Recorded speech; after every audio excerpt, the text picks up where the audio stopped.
5 seconds.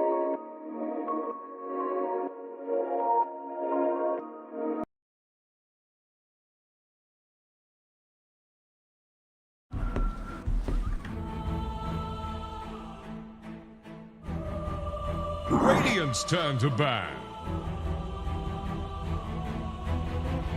Dire's ban now.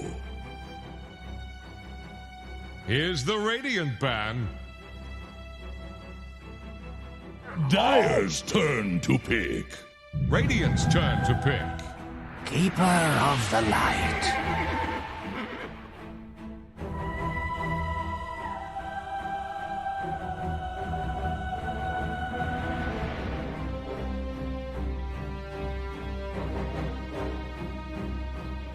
10 seconds. 5 seconds remaining.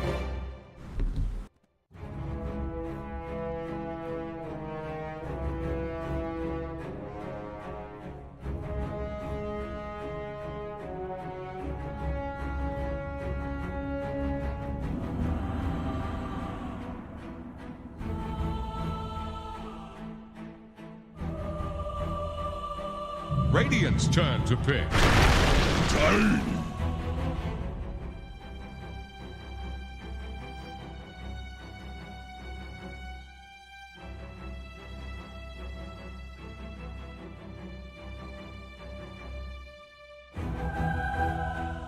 Ten seconds. 5 seconds remaining.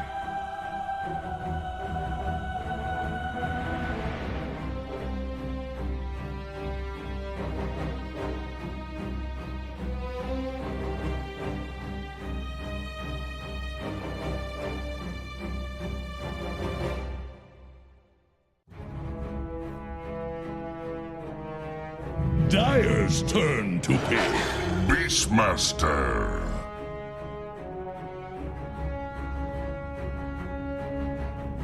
Dire's ban now. Night Stalker.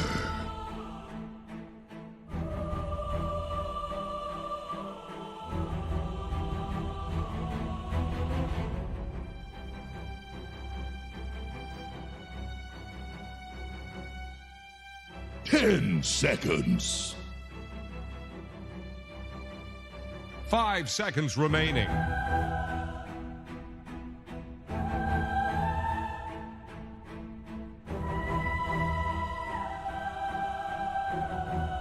Here's the Radiant ban.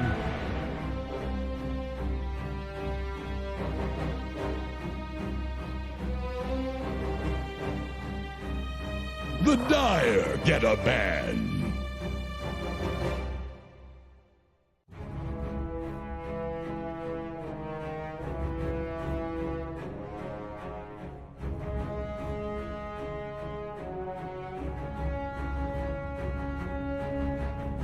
Ten seconds. 5 seconds remaining.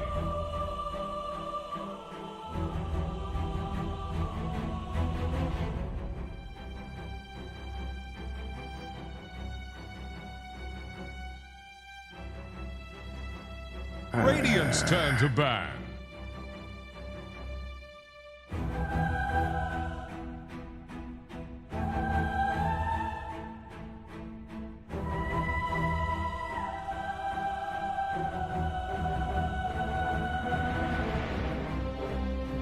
Ten seconds.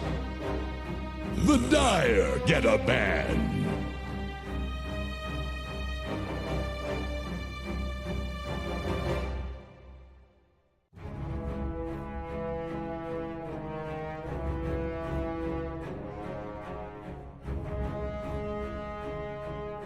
Ten seconds. 5 seconds remaining.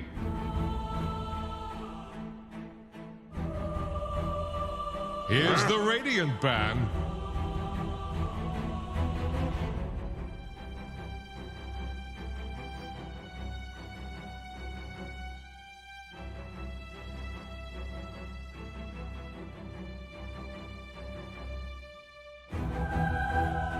10 seconds.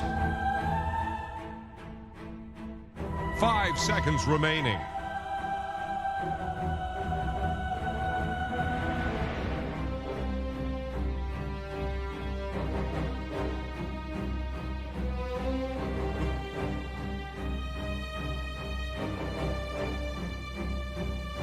Radiant's turn to pick.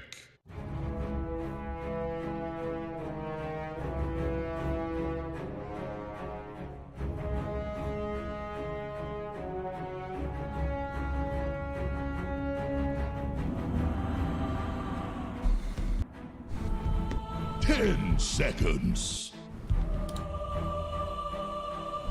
5 seconds remaining.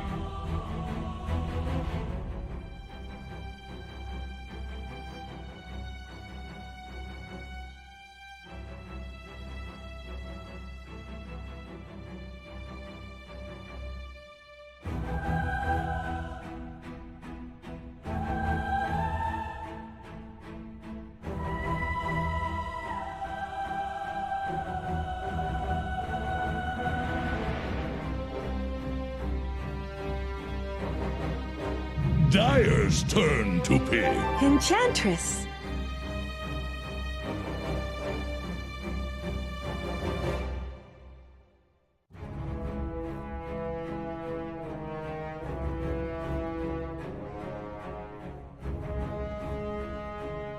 Ten seconds. 5 seconds remaining.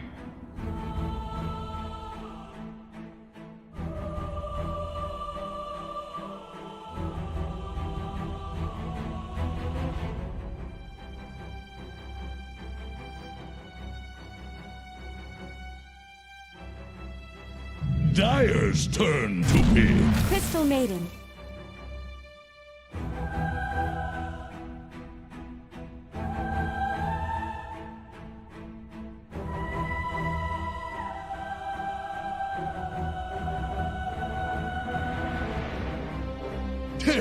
Radiant's turn to pick. Dusk.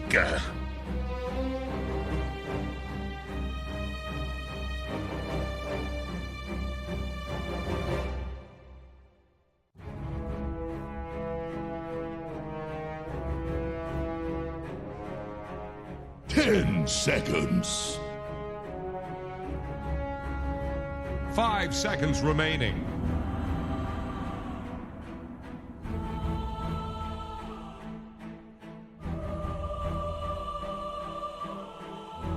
Dire's ban now. Anti-mage.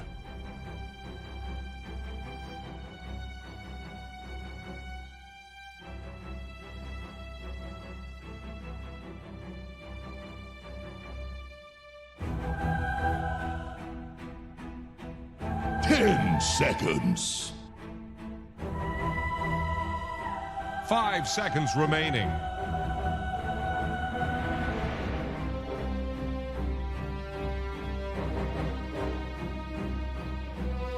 Radiant's turn to ban.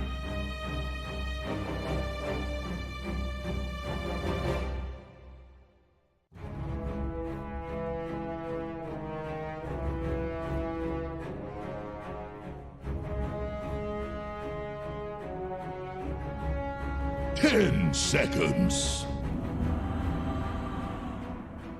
5 seconds remaining. The Dire get a ban.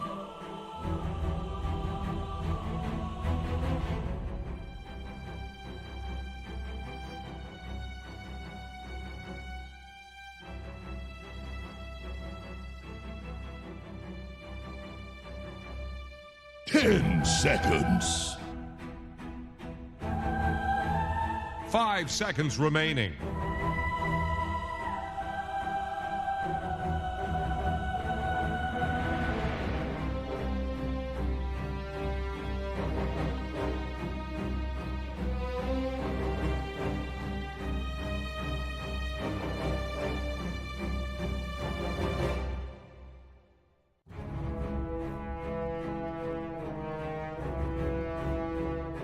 Here's the Radiant ban.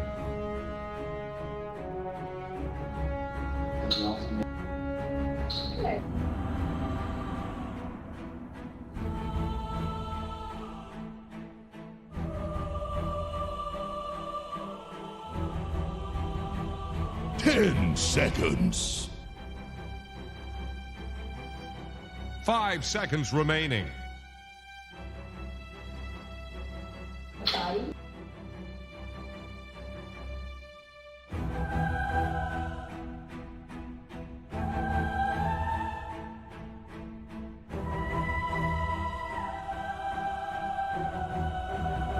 Dire's turn to pick.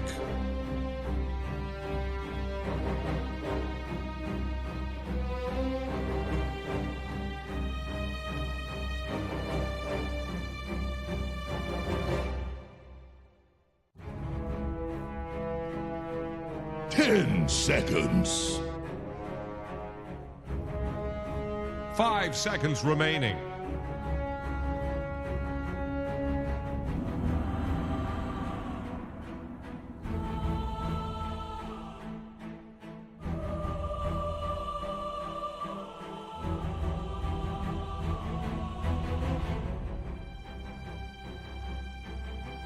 Radiant's turn to pick. Admiral Konka.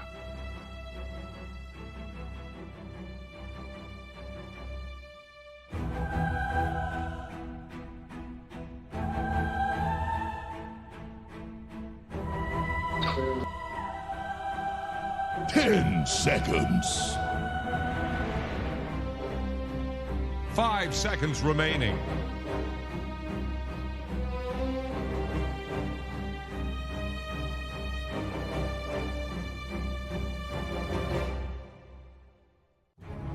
S2 coming from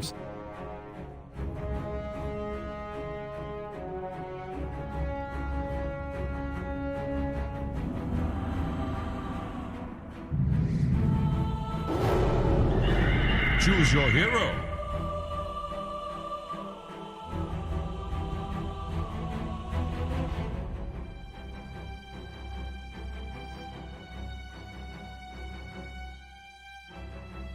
hello, hello, hello, hello.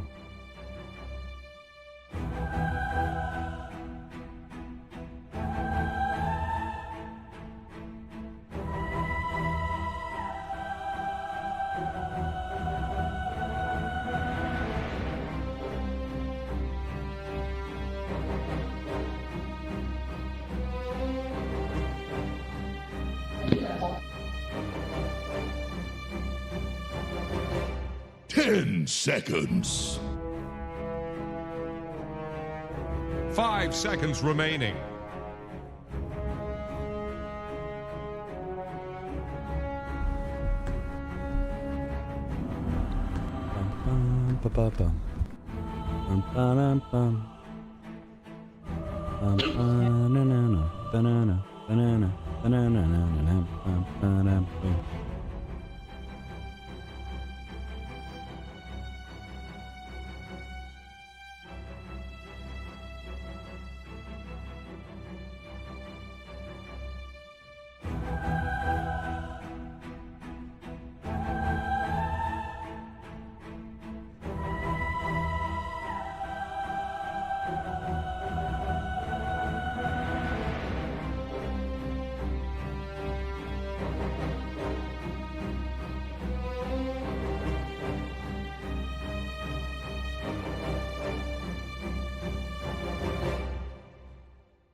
That's right, it's going to be one of the best series, hopefully. Well, at least the expectations are very high for this series. There is one slot left going to Berlin for Southeast Asia, and it all comes down to this series right here between Execration and Army Geniuses and SVG. Do you have any, whether it's just based off your reads of the team or the draft, do you have any like early judgment of who you think is going to go to Berlin? I give slight advantage to AG, honestly. I think they've shown to be a bit tighter this season. I kind of like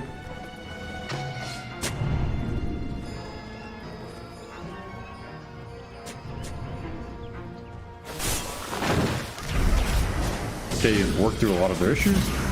They're a very cohesive team. As we see here, like already, pretty decisive move, all on the same page. I kind of like their chances in the series. I think Execration kind of got to pull one out of the hat to gain some advantage, based on what we've seen this season at least. Obviously, good use it's of pretty even.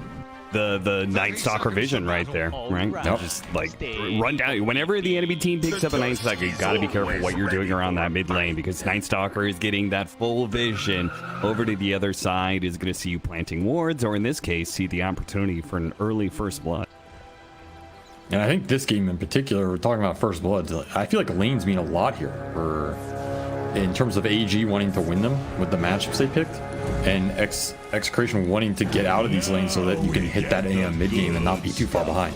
Because I feel like that's always the thing with Anti-Mage, is like, okay, what does his Battle Fury timing look like? How fast can he start split pushing the map and get to his third or fourth item? Because he's not doing much in this game before then. He doesn't have the big mana void targets.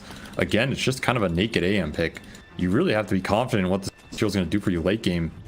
Not sure it's that reliable between tag team and NS carry. You can kind of man fight him, especially if the lanes go bad here, which they easily could. You have this Kunkka versus Tiny mid that we've seen most of the time. Kunkka seems to be winning this matchup, at least in SCA in particular. You get this NS Maiden versus Beast. NS is going to free farm this lane. And then you put this Coddle down here versus AM. It's probably another free farm lane for DB, unless some really bad shit happens. So yeah. I feel like AG is going to have a decent start here, and they have a lot of AoE between the Kunkka Coddle cores to deal with the summons. What are the upsides for Execration? As I was about to say, egg. Egg is the upside here, you know? There's no egg killer off the NS ult. It's pretty obnoxious in the fights. He runs in to try and eat your ancient creep. Suddenly you turn it day, you can't eat it, can't run away. He just gets destroyed, scrambled, if you will. I think that's their best spell in this game, honestly. And maybe if you get some tempo between the Beast and the Tiny, you can just abuse the Night Stalker cooldown. Because when Darkness is on, when Dark Ascension, I keep calling the spell Darkness. It's because it used to be called Darkness. I know. It's I need to get with the time, you know. I can't keep living in the past. This Dark Ascension, when it's on cooldown, I feel like Execration are way stronger. Just the skirmish between the Beast and the Tiny having way too much spell damage before BKBs come out. So that's probably the window I would look to if your Execration 10 to 15 minute, a big one. And probably even that 15 to 20 in terms of when that ult's on cooldown. Well, if you think they're way stronger during that period of time, isn't the implication also then Execration's much stronger in team fights as well if they have Supernova and they're not getting initiated on, let's say? That's a big question though. Are they getting initiated on? Because until you have Tiny Blink and Bob is doing the work, I feel like X into Boat into Coddle Blast is... There's no saves here for Execration. Someone's just tanking it at the start of the fight. And that's pretty obnoxious. Careful, son. Very close one. Carlo's going to hand over a Tango, but it's all he's got. He's got a salve going on for himself, so Carlo might be able to do something here. Oh, this lane is not fun for him so far. Just getting permanently blasted. He doesn't have the ability to blink and mana and burn the Coddle's mana, because of course he has Chakra anyway. Makes this lane really annoying, actually. Usually the one way you can win Anti-Mage's lanes, but that's also the downside of this last pick Phoenix, which it was. It makes this AM lane pretty trash. Like, I would not think a Phoenix Anti-Mage is the lane I would want to play to win it, or even help AM free farm. Sure, you have some anti-Tusk in the Fire Spirits, but that's not really what they're using to win the lane. They're just using the regen traits off core Coddle that they switched up. Maybe Execration weren't expecting this. So again, the lane's pretty solid here for AG. They're kind of doing well on all three, outside of Tino, who's having a really good time up here, but it's an Enchantress 4, so you kind of expect it. If you go to lane with Enchantress 4, you should be winning that lane. I don't think there's anything that can really stop this hero from just securing the offlaner's free farm. It's the upside. Even Maiden. Yeah, I mean, this is one of Shank's preferred heroes, or at least one of his most successful heroes anyway. So you gotta imagine a 4-position Enchantress on somebody who plays it quite a bit and is successful with it is probably gonna be able to win the lanes for you. So 24-2 for Tino, doing quite well there. Just too hard to man up on the beast. You have to fight this Enchantress who is constantly out trading your Crystal Maiden. Like, this matchup is okay for Crystal Maiden because you can kill the creep. Like, I've always felt like the lane matchup is pretty bad. This Enchantress can just out-regen you. He has better right-click, better stats, better armor, better move speed. Literally just better. Everything outside of your creep can die to Frostbite, but then you're using your high mana nuke on a creep and not on a hero. So even then, it's like, okay, well, getting a better trade regardless. Like, you know, Enchant is just a cheaper spell than Frostbite. So this is the downside of this matchup, and Breeze is feeling it. Oh yeah, Man. he almost dies. Even the Cord coming through, and Tino, he goes in for the kill, and Shanks, actually Tino does get the last hit. The Impetus was not enough damage. And a second kill in the game, and Execration just going to be banking a whole lot of their hopes, I think, on this top lane, considering the way the laning phase is going.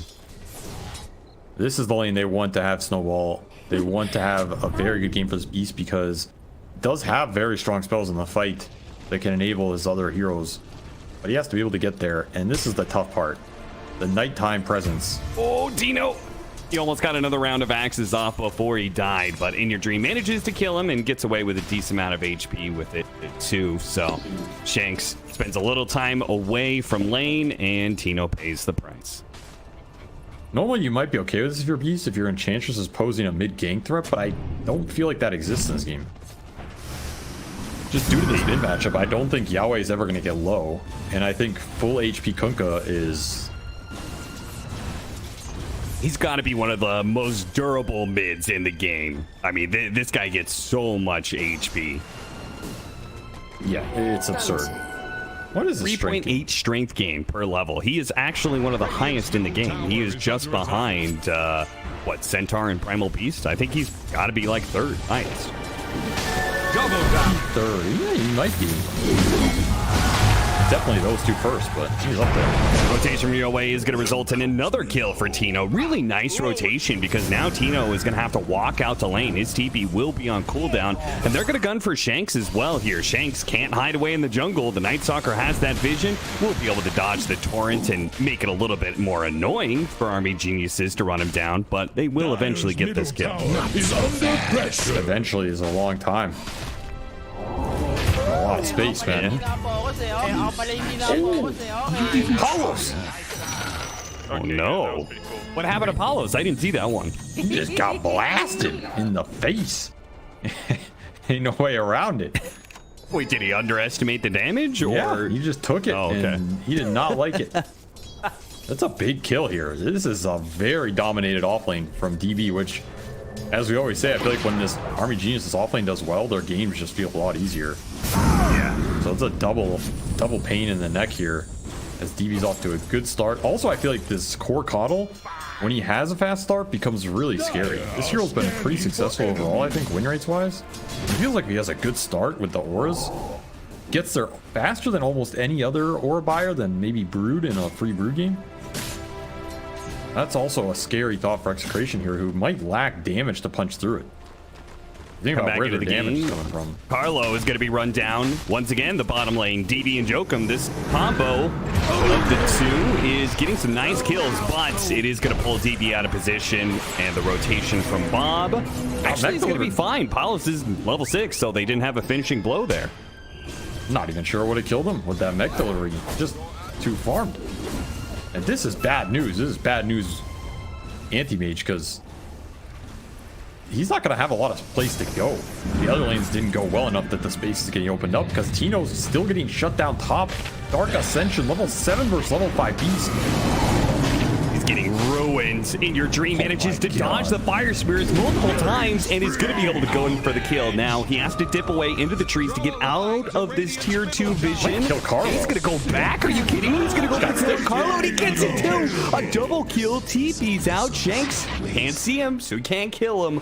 What a move. In Your Dream. That was a monster play. And bottom lane, they're killing Palace again. Oh, Jesus. This series may not be close at all. At least the way this laning phase is going for Army Geniuses, they are absolutely throttling Execration in the laning phase. Game 1 it might not end up being close, that's for sure. This is already out of control. I don't think you can have this bad a start with an anti-mage lineup in a game that isn't some crazy anti-mage. It's not like he's playing versus Stormlight. He's playing versus Night Stalker Kunkka. You know? Okay, you're gonna mana void for 400. Like, it's tough. So and the reason I bring that up is because I feel like big mana void targets are your way to come back from a behind position with this hero. Even if you're behind, if you can join a fight, mana void some guy, you get a big team fight kill, you can win the game off that. This game doesn't have that, so now you're just gonna have to jungle with the ring while your team is getting bamboozled right now by AG. Seriously, I mean, In Your Dream is just, he got active. Oh, actually, Yoe got active first, right? He went up to that top lane, got the kill on the TP back from Tino, which was a really sick move. And then now the Night Stalker's paying it forward, an early gank onto the mid lane to be able to keep Bob out of the game. I mean, you said if Bob doesn't get a Blink Dagger, and also a big part of their combo here is Carlo having level 6, and it's 10 minutes right now. He's 4.5, so even a Tome won't be able to get him to that Supernova. It's going to be hard for them to be able to fight back, period. Jotun's going to go for a kill on a Shanks here. He's going to be caught overextending. So that is just going to be a straight up clean kill thanks to Bob's counter rotation. Finding something during this is the 10 to 15 minute window where if you want to get back in this game, now is kind of the time to do it. You're not going to really get a better chance because when that 15 to 20 hits, it's going to be mayhem, man. I feel like In Your Dream you might have Radiance done by then even. Yeah, nice. I don't mind it. I actually think this newer Radiance is one of the tools we're going to see a lot more versus these summons or illusion lineups, just rushing on the heroes. Any of these tanky strength heroes that use it well. This item just seems pretty nice now. So I don't really mind this build up. I don't know if Night Stalker's the best Radiance user, but maybe it's okay. That's good enough. To get Shanks. What they wanted was Tino out of a smoke rotation like that, but the Enchantress kill, that'll suffice. There used to be a... Now it's roadkill. I also like that AG haven't pulled the off bottom. I think, well, or that they haven't pulled too many cores top. So I don't think you want to overcommit for the defense. You either want the Kunk up here or the Coddle, but I don't think you want both unless Execration bring all 5, because then you're giving way too much space back. And I think this is an easy mistake to make. Like, you're just like, oh, we're winning, let's go kill people. And you TP all your cores top, you kill the beast, and then AM gets all this jungle and lane for free. Instead, EV's just sitting out here blasting waves, taking away some camps, get massively farmed here. And these are the kind of things that build you in a better early lead. Like maybe you're up another 500,000 gold because of this. I think it just makes the map better to play. Middle tower is under Pauls can't farm this wave. He's just getting harassed. Night Stalker wanted to come over. I think he wanted to maybe blow Dark Ascension and try and get a kill on the Animage. Doesn't actually work out because the Phoenix was standing between the two. So In Your Dream. We'll head back to mid. Bob is going to find a kill here in the jungle, but Yoe had the X, and I was wondering if anybody was going to TP into the outpost to maybe take a fight around that, but no, they chill. Army geniuses say, whatever, it's a 5 position, we're out farming Execration, and again, this is the daytime where Execration is supposed to make moves, but they can't really make many moves without that Blink Dagger for Bob, who is still 225 gold away. There's no move to really even make other than just smoke top with the beast. I think the catch is too limited here, and even these random support kills, they're good for Bob because they're getting to that blink, but they're not necessarily progressing the game themselves. They want the big team fight off the egg in the roar. That is what Execration are looking for during this period. They're just not getting it. Yahweh's just still sitting top. He's like, come at me. Smoking me, brothers. I'm waiting. 1800 HP almost. If you don't kill him soon, he's going to have 1800 HP and a BKB. And the Greaves that can come in off the Coddle already done. These are very farmed cores for AG. Alright, here's a question though. You know, I was talking about this Radiance on NS. When you have Kunkka, isn't it better for the Kunkka to go Radiance than the NS to just go the BKB? Radiant's middle tower is under attack. Okay.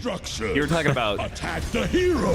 I was thinking, why don't you go armlet BKB AC on Night Stalker? Is that what you're saying? Sure. Or do you want him to rush BKB? No, like just the right click build on NS with the shard built in. And then, because I think one thing is Yahweh will always get that Radiance faster, and I think the faster you get it, the higher impact it is. I think NS also, he doesn't benefit from the extra farm rate as much as Kunkka.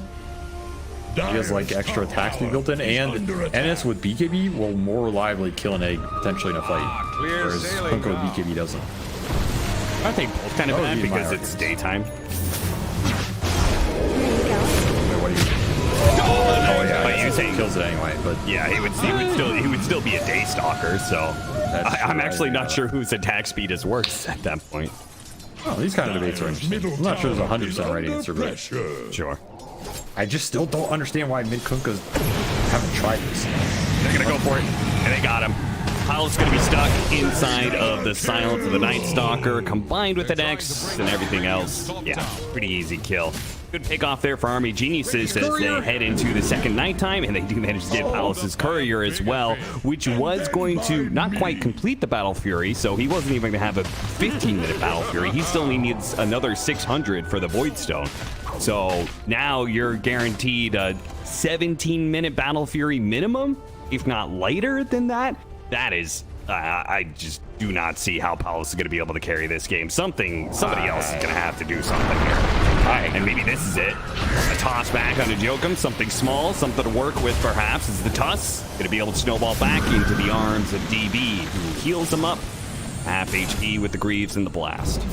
A very bright saving angel. Oh no, they had vision on the other side of the river. Awesome blink. Does blink away. They didn't throw, Torrent was still on cooldown, in fact. I mean, what is the comeback for Execration? It has to be the 4-man with the AM coming in. They have Beastmaster pipe. Tino's gonna TP mid. So they want to take this fight with the egg. They get it off. He goes off from Yoe though. That's gonna make things a bit difficult for Execration, but they got a BKB out of him and didn't really have to use anything. That's okay. Yeah, but I think they want the fight here, right? They want the committed fight. They're just gonna smoke, but they saw the smoke on the catapult. Yeah. This should not lash. And they got the scan on him afterwards too, so in your dream's just gonna disappear into the trees. TP out? No, he's greedy. Oh, pretty damn greedy. Oh my god, the smoke's gonna break. They're gonna get him with the supernova. Oh, what are you doing in your dream? You had the out. Everybody gave you an opportunity to get away. And Execration still find the kill, and maybe still find a fight afterwards. At Jokum, they're gonna chase him. Palos, careful of that one. Links a little far forward into the hands of the freezing field. Uh-oh, Shanks is being overwhelmed by the magic damage. Bob does manage to get that one kill. With Tino on the side here with a pipe, they can actually push through this perhaps. A little bit of damage onto DB.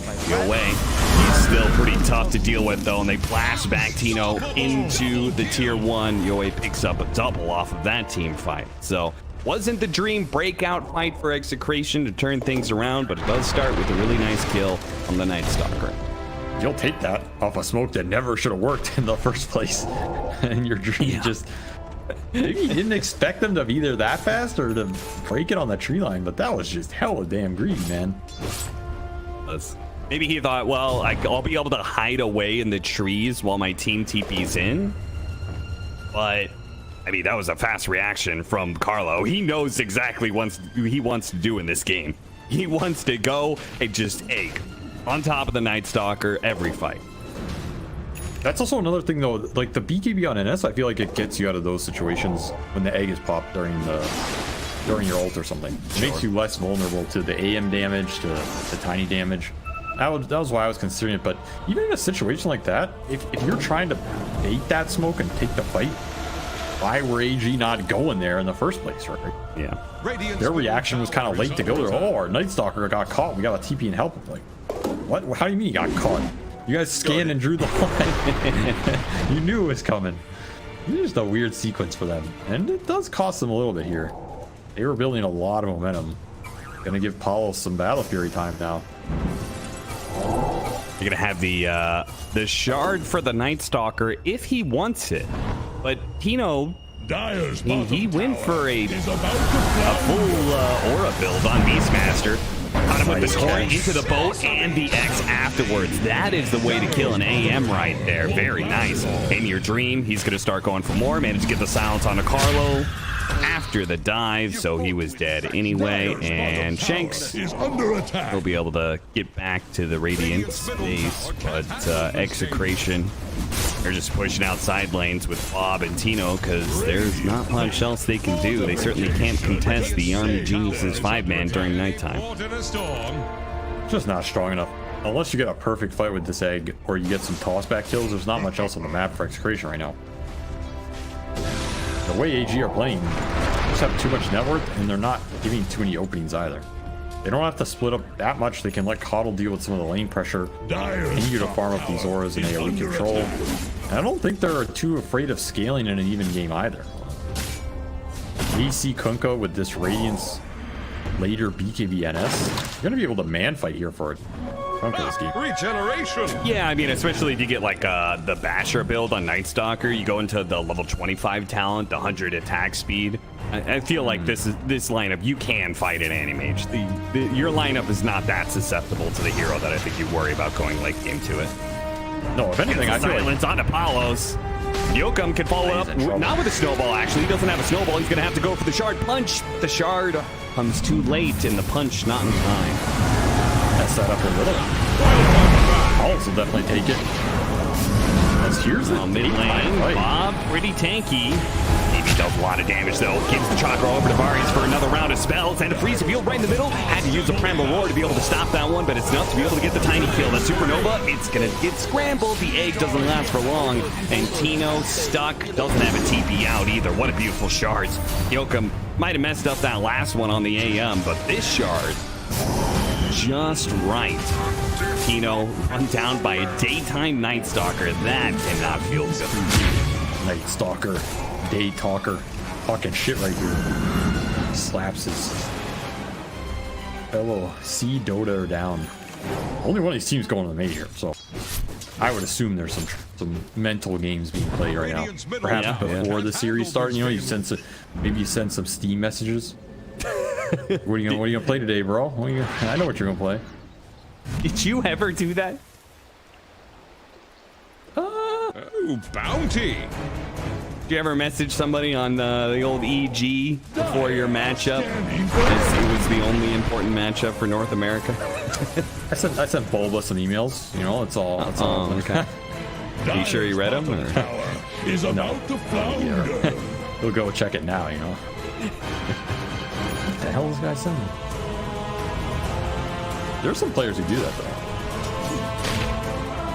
though. Okay, did you ever receive any of those messages? No. But I don't really check my Steam, so it's definitely possible. No, that's true. You are a perma offliner. That's the way of the world now. The way of the future. Avery was trying to tell me that this is the new thing, that all the kids are doing it. Stay offline on Steam all the time. Yeah, and no one talks to you. It's great. It's like perma-muting everybody in Dota. It's the way to play this game. It's Smoke. Army Geniuses are gonna connect. Gonna find Tino. Carlo. Supernova's coming up in 3 seconds, but he's not gonna have that 3 seconds. Gets pushed into the silence of the Night Stalker. Godlike spree for Yoa as he somehow gets one of those kills away from In Your Dream. So In Your Dream's gonna have to try and get the Enchantress kill instead.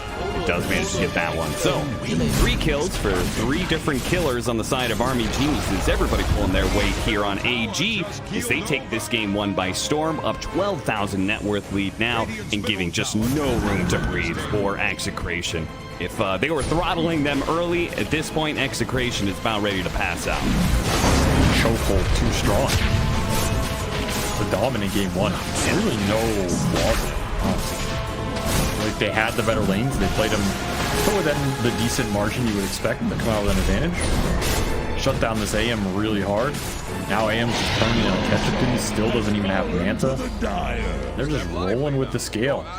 EKB done for Extreme, AC done for that Yahweh Kunkka. Now they just get to build some luxury items to close this game out. Looks like Hex next. Don't mind that one. Ags for DB coming up and 1 creep here. So a lot of control being built on top of probably another damage item for In Your Dream, which is going to be that Basher. A Hawk flew right on by the camp that DB was farming. So he got an extra 60 gold off of it, but he also got the heads up that like, oh hey, Execration had vision of me. I'm going to lead the triangle now. Hang around one of my towers. Ward behind the tier 1, but Carlo's smoke broke and it's daytime, so they saw him. Now this whole smoke rotation, if it wasn't ruined before by the Hawk dying, now it's definitely been ruined. If you're not willing to take this fight though, are you gonna get a better one? This is daytime with no dark ascension. Tower is under attack. You're not gonna get a lot of these opportunities. That's the problem. I feel like you're on a clock here.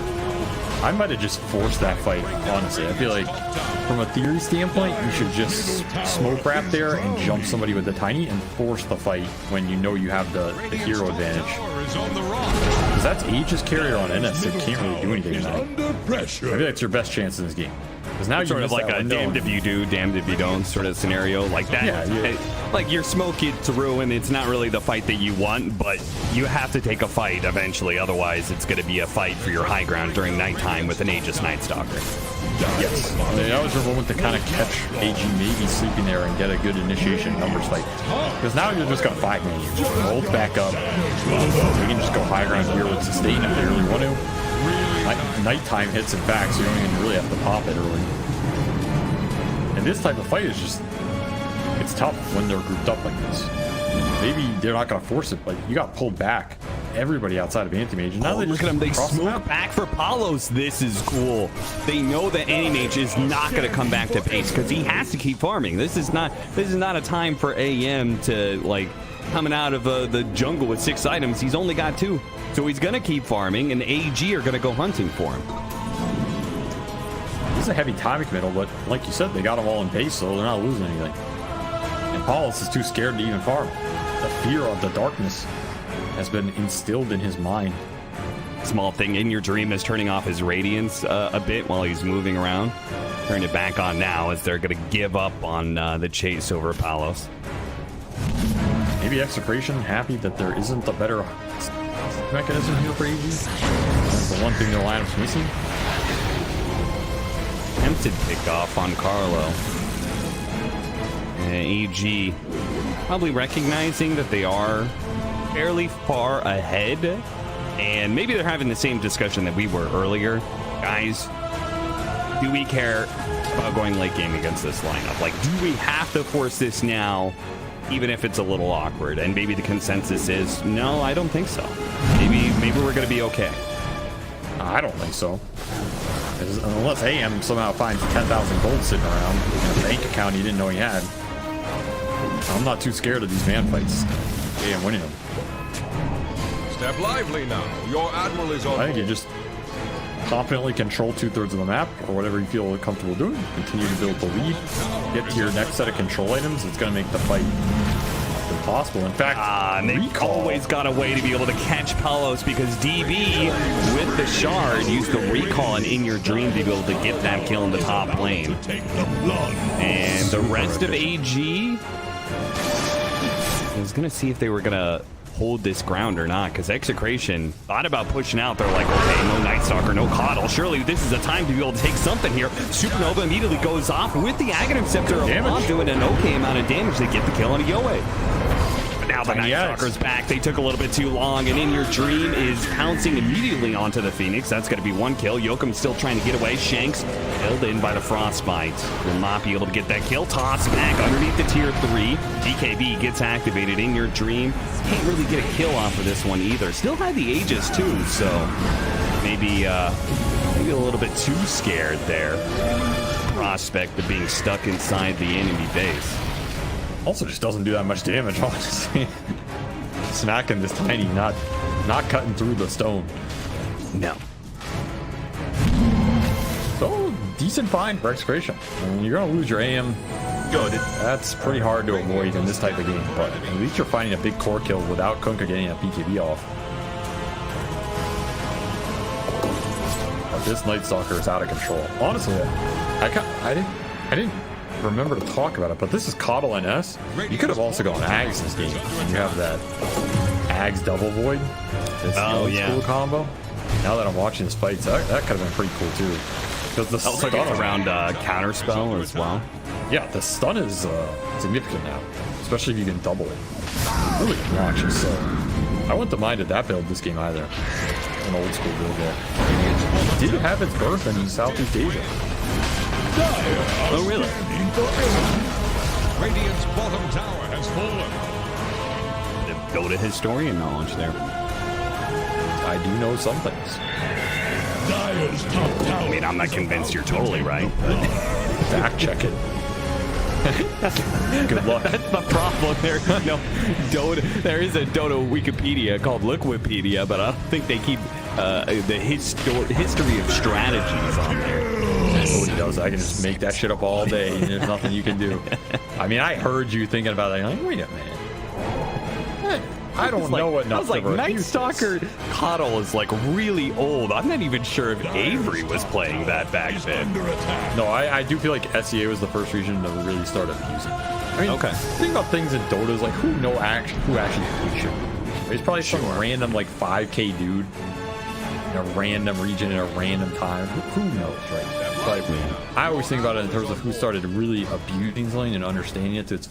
And I feel like this strategy, I thought SEA was the first to really start cranking this one. Okay. Then it just became first phase during that. Yeah, I do vaguely remember that. Actually, I think that was the patch that SEA won that major. Yeah, it was the one. Are you talking about the TNC. yeah, TNC where they won the first major before COVID?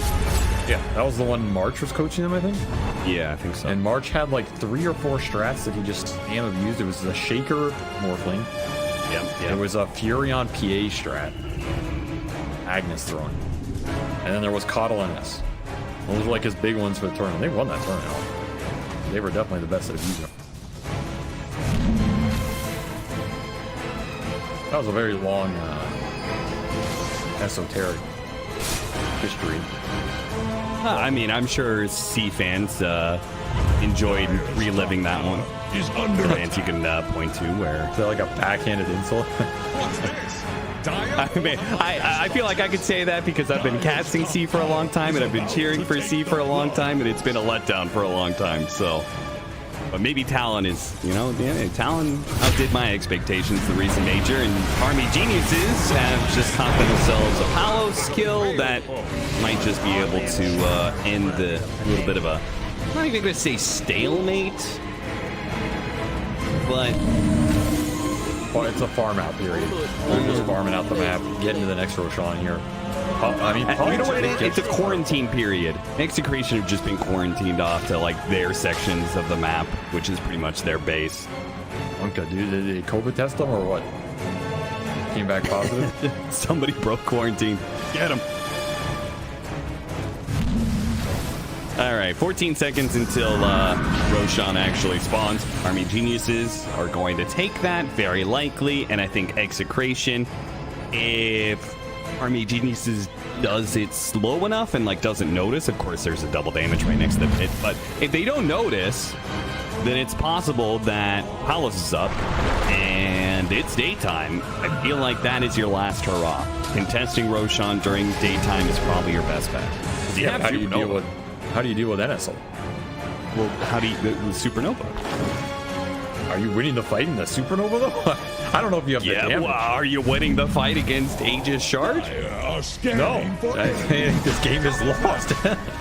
Well, then better to go out fighting in the Roshan pit. I feel like Roshan agree. offers unique opportunities. This is a fight you have to take here. You don't have a choice. So 5-man smoke. Gonna try and fight around the pit with the egg. Hope they just overcommit on the egg and you can somehow stun and save it here. Roshan's dying really fast. So holy crap, double damage. Somebody get in there. Moonshard NS. The Bishop wave going out. Oh, he stole it right at the right time. He got the Aegis. No way. Lock him in the day. And pick up the time into the next. Oh, they actually still managed. Holy crap, that horn. Oh, the constant Will-O-Wisp is pulling him in. Oh my god, Bob, you did what you could, but you can't beat this. You can't beat this Army Geniuses that are this far ahead, that are this crisp with their gameplay, that are this good with their team play together. That was just beautiful. Was that a 4-man wave into the 4-man torrent they all got pulled into? That was With the Will-O-Wisp constantly pulling him in. I mean, it was pretty much a black hole going on there. Lump was not your friend there, Execration. I mean, they didn't really have a choice. That's probably an impossible fight. They did their best. They just steal until a decent egg placement. You can't place it too far away because it gets kited. You kind of have to go aggressive, but there's just too many heroes you can run up and start hitting. You don't have the stuns. Very, very tough fight, but AG make it look stylish. I like that. Yeah. That was a nice one. AG are going to give some respect to Execration. With no Dark Ascension and no night time for 50 seconds, they're going to chill out. This sustains good I also like this moonshot Night Stalker. That's how you kill the egg. Right there. You just walk up, it turns day, you just BKB, start hitting it. What do you... Yeah. And see the egg. The Will-O-Wisp is pulling him in constantly, and then he gets the last two members on the edge of the Will-O-Wisp into the center of it. That was beautiful, Yoe. This team is just got some moves, man. I don't know who gave them to him. Probably get the hottest area. They got Palos too. I mean, that's pretty much it. The Roshan fight was the knockout punch, but this is Execration getting back up on the 10th call, and now just getting knocked over by a tap. Yeah, this is where they didn't hear the bell because they can't hear the bell. And somebody tell them the bell has been sounded. The bout is over, my friend. Yeah, the sound of the bells at Ignis Fatis right there.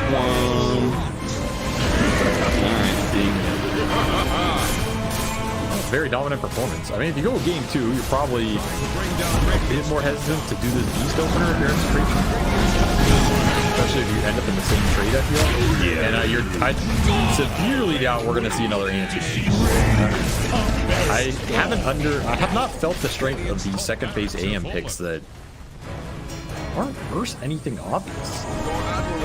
I don't know. If you're verse a Lesh opener or a Storm opener or something, I can get the idea, but you just don't see the or I don't see why you would want AM over just some more well-rounded carry that's going to be down. Bob's all over the place. Blocked in by the shard. Pulled back by the wave from the OA. Force staffed out. Pulled back in by the Will-O-Wisp. Round and round he goes, this merry-go-round, and it's going to result in kill after kill for Army Geniuses. Finally, Execration to call it, honestly. I figured they were ready to call it about 10 minutes ago, if not 20 minutes ago. But Army Geniuses, an emphatic Game 1 victory. This still is a full series, and you talked about, the draft changes that could occur, but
Dyer's ban now.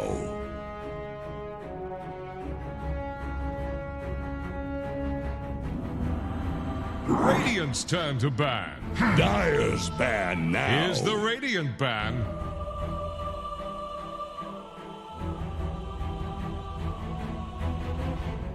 Dyer's turn to pick.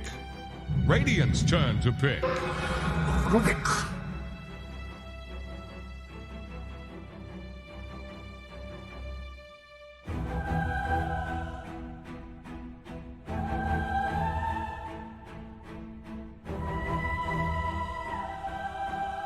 10 seconds.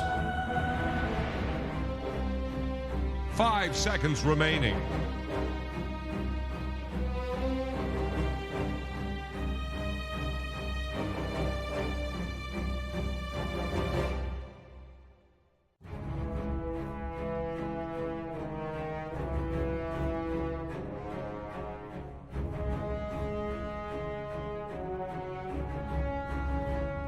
Radiant's turn to pick.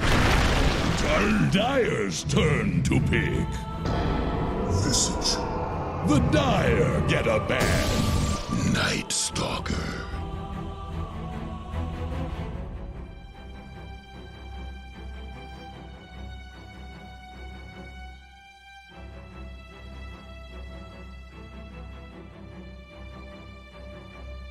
Ten seconds left by my count.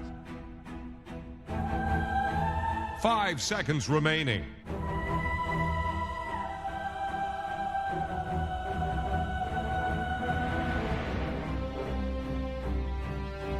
Radiant's turn to ban. The Dyer get a ban.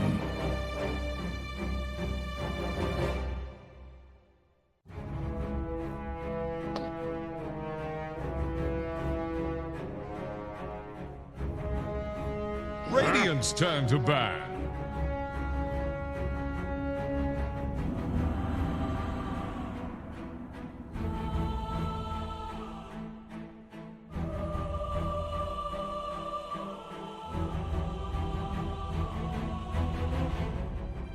Dyer's ban now.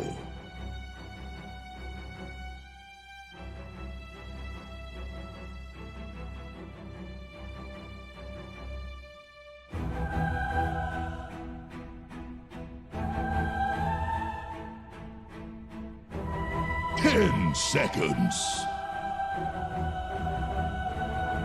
5 seconds remaining.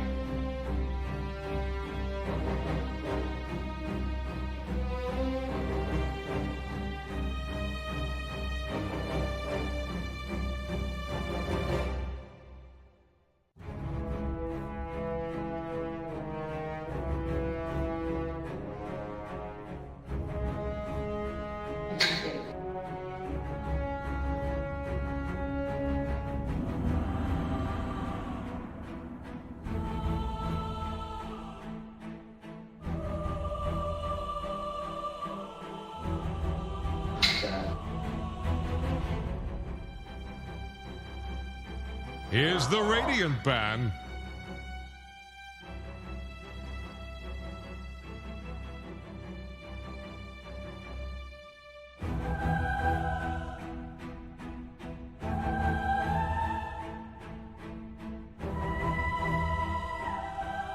Ten seconds.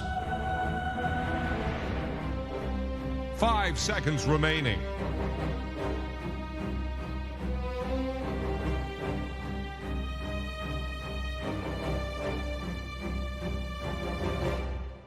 Radiant's turn to pick.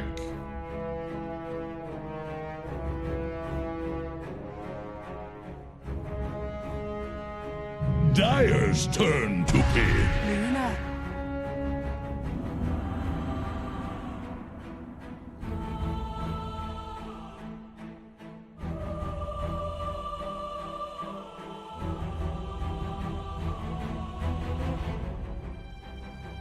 10 seconds. 5 seconds remaining.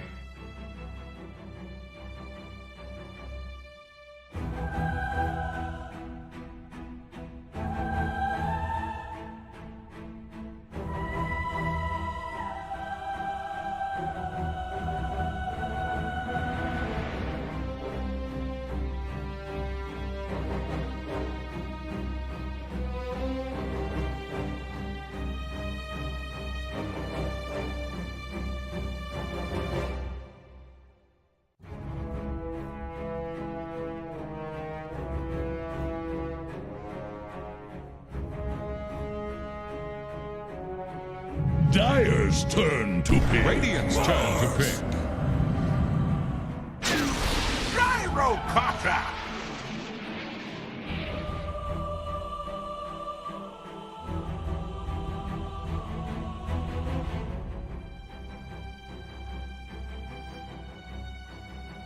Ten seconds. 5 seconds remaining.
Dire's ban now. Admiral Conker.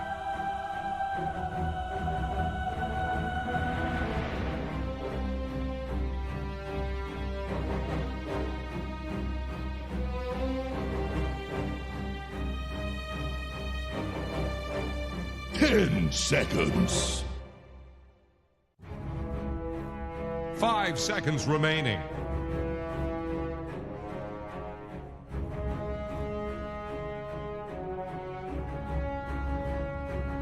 Radiant's turn to ban. The Dire get a ban.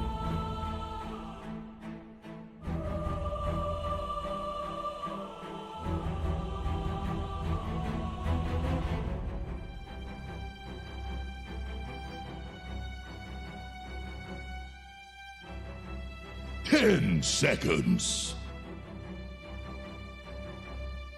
5 seconds remaining.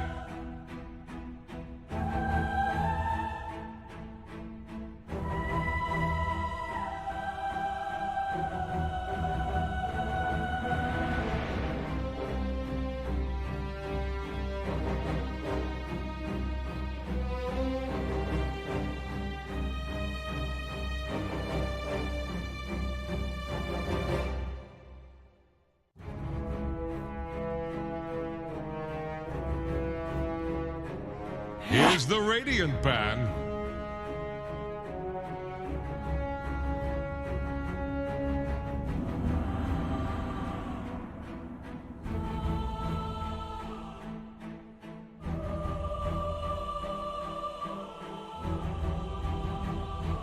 Ten seconds. 5 seconds remaining.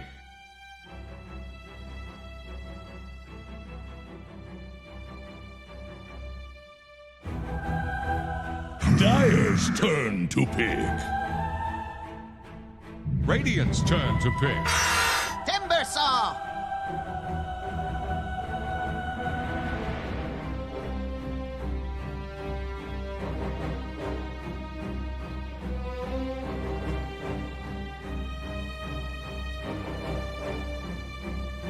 10 seconds left by my count. 5 seconds remaining.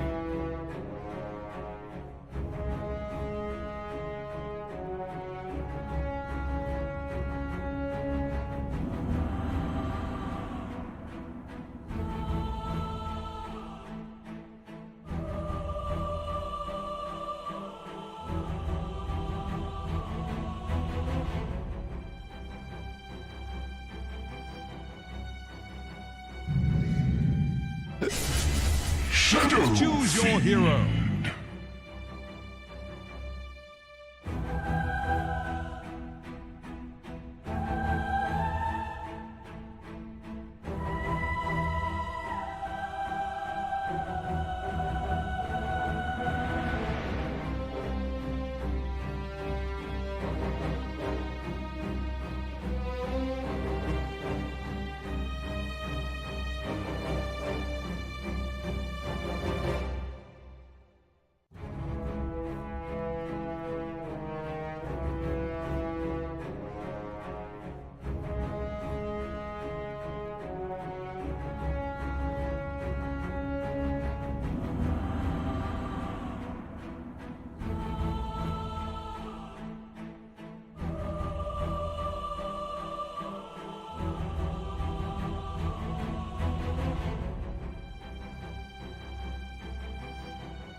All right, who is going to Berlin? Is Execration going to be able to bounce back after an incredibly rough game one against Army Geniuses with their choice of a last pick SF? Avery, what'd you make of this? I mean, they had the red answer to Timbersaw, and then they feel like they got an even better answer to Timbersaw in the SF. Do you like it? You hate it? Prepare to make way. The SF pick is definitely solid. My issue would be they demoted this Luna to 5. And I think it was a kind of decent carry Luna game. I don't know. I thought so too. I don't think there's much that threatens carry Luna in this game, especially with Roll on top. You get the Scotty timing on Luna of the game. So maybe they just believed in the Shadow Fiend carry more than the Luna carry here, but I think they really had opportunity to last pick, and it kind of just like switched something out for something they already had. Yeah. That said, they can still use this Luna to provide a lot of firepower because they have the Visage, and Aura's really good with the rest of their lineup. Still get some extra night vision, not bad versus the NS. That Straight to a the biggest downside of all this that I see is that 30 seconds to battle.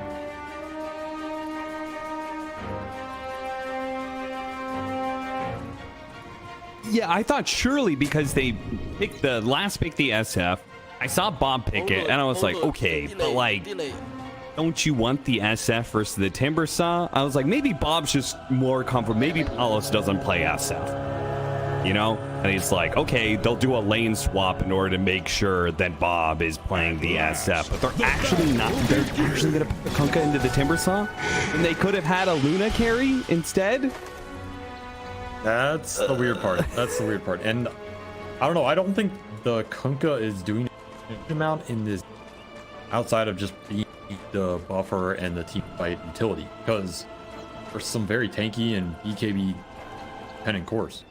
Ours are definitely going to buy BKBs this game. Timber just doesn't care about Kunkka in general. So this isn't some crazy carry Kunkka game. It's not like you're versus the Beastman.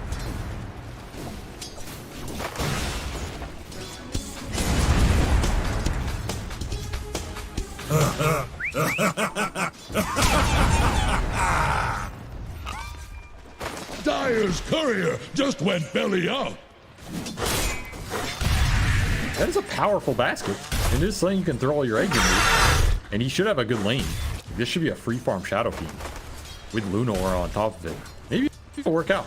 It's a bold move. I'll say that. It's a very bold move, because I feel like the reliability on AG's side is there. They have some of their signature heroes. They have pretty solid lanes again. Pretty well-rounded damage, physical and pure and magic. Gyro Shard that used to be Variza's best hero, one they're very confident with. So I feel like the pressure is on Execration for sure, on top of the pressure they probably were going to have in this game. Well, we want the best Southeast Asian, or at least the third best Southeast Asian team going to Berlin to represent the region. And no better way to make sure that happens than a highly pressurized match like this one. Ari's doing a good job doing little half pulls here with the Harpies. They're already pretty good at killing waves, and then he's doing half pulls at the same time, really limiting the experience to this Visage. Is fairly important. You always have a hard time with Bob. Not really that surprising though, because SF crushes. I mean, is there a melee hero that does fine against SF? I feel like they all get crushed by SF nowadays. Tuskar. I don't know. Yeah. I just say Tusk because of the law of Tusk, man. Uh-huh. Tusk in lane. Possible. I think Pango in this game, but the lane probably still lose the lane, but I think you can make up for it and you have like some decent kill threat. Like I'd be fine playing Pango in that second half. Mars is ranged. I think in theory similar. Right clicking Mars with ranged carries always feels a little bad, but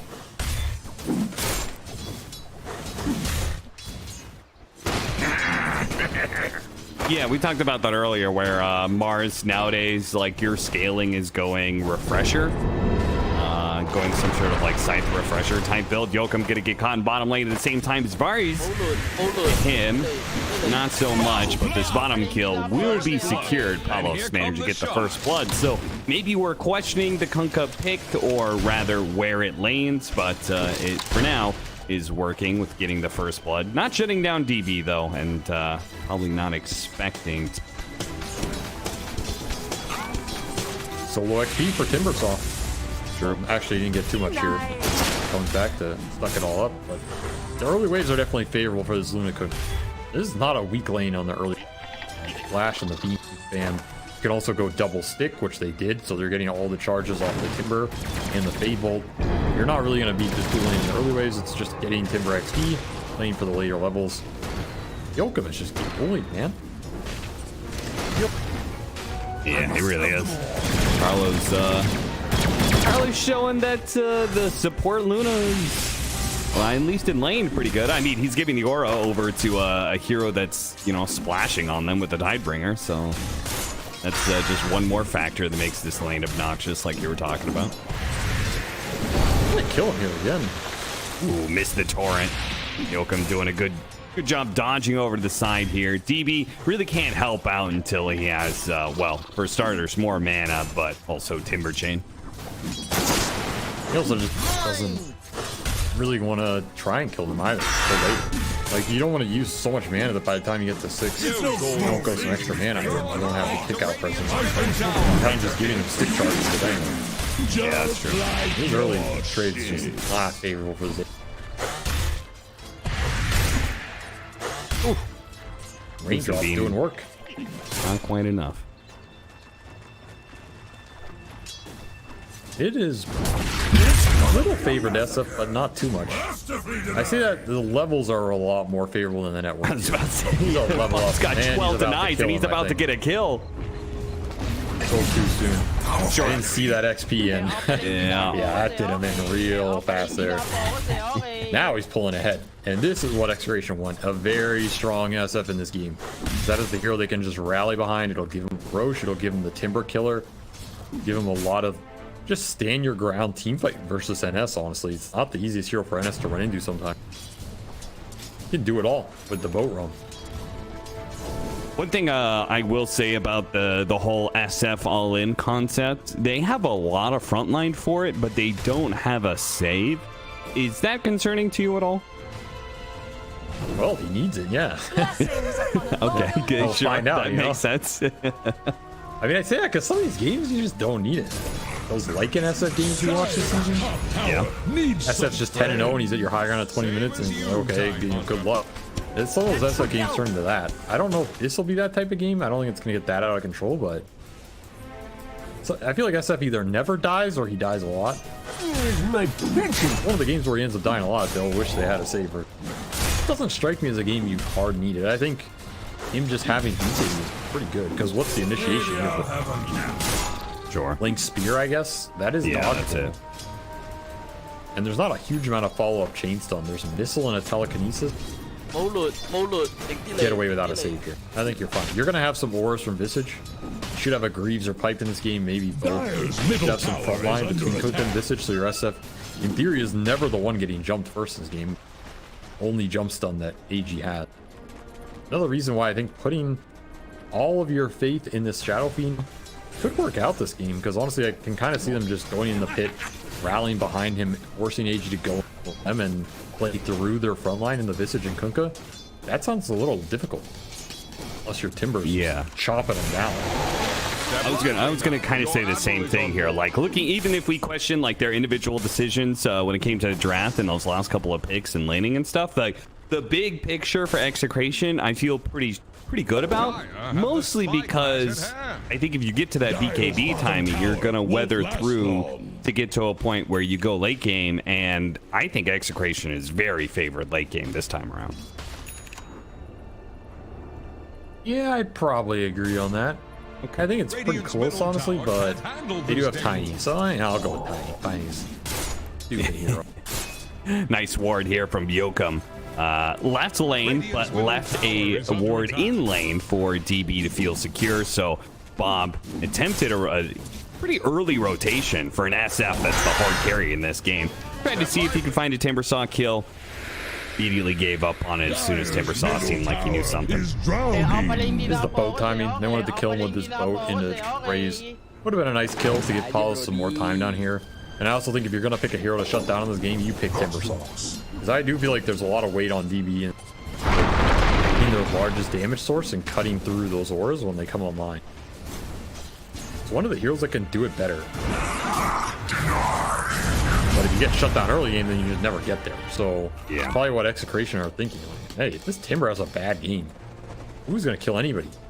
Buffs through the Visage buffs, through the boat.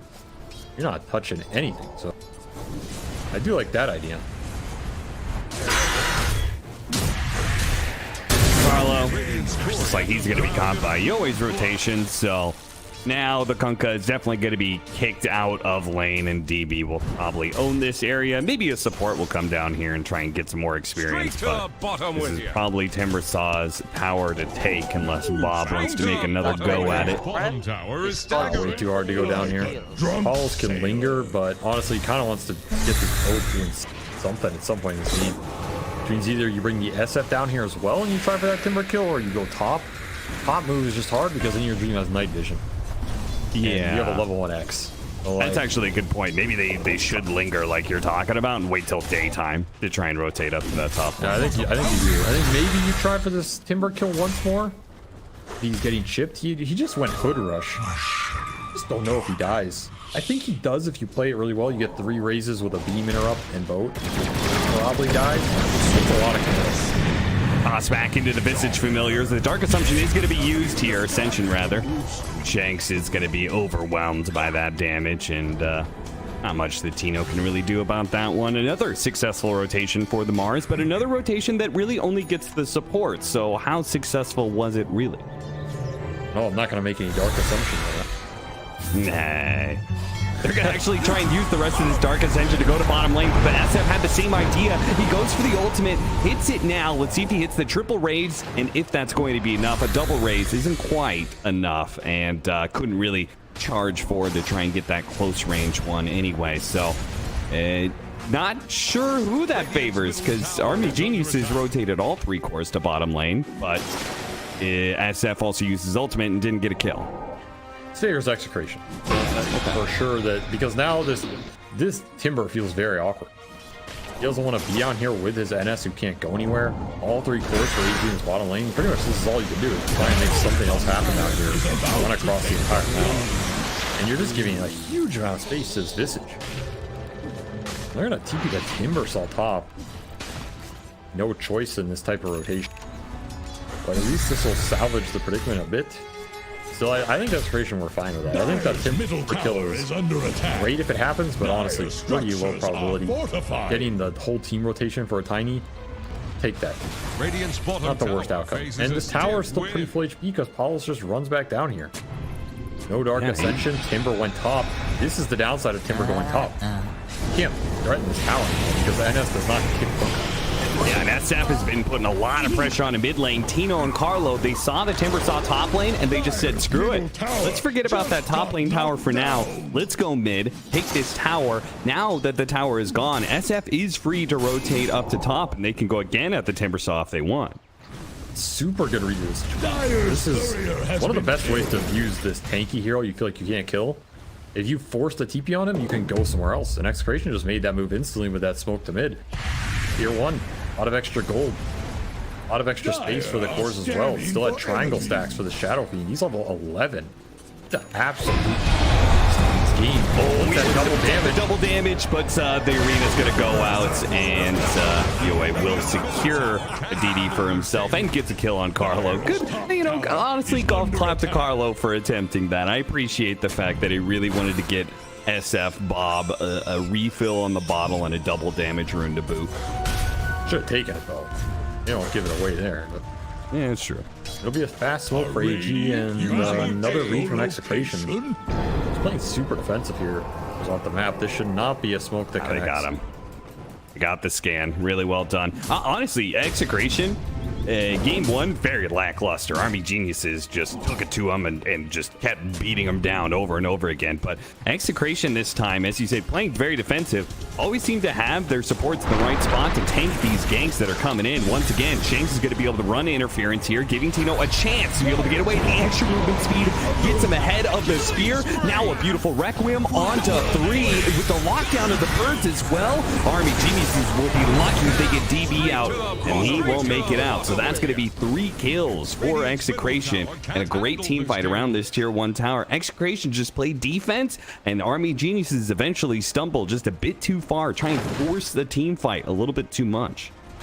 You know what they say, sometimes the best offense, a good throw, and that was quite a throw. I mean, that was just a forced boot.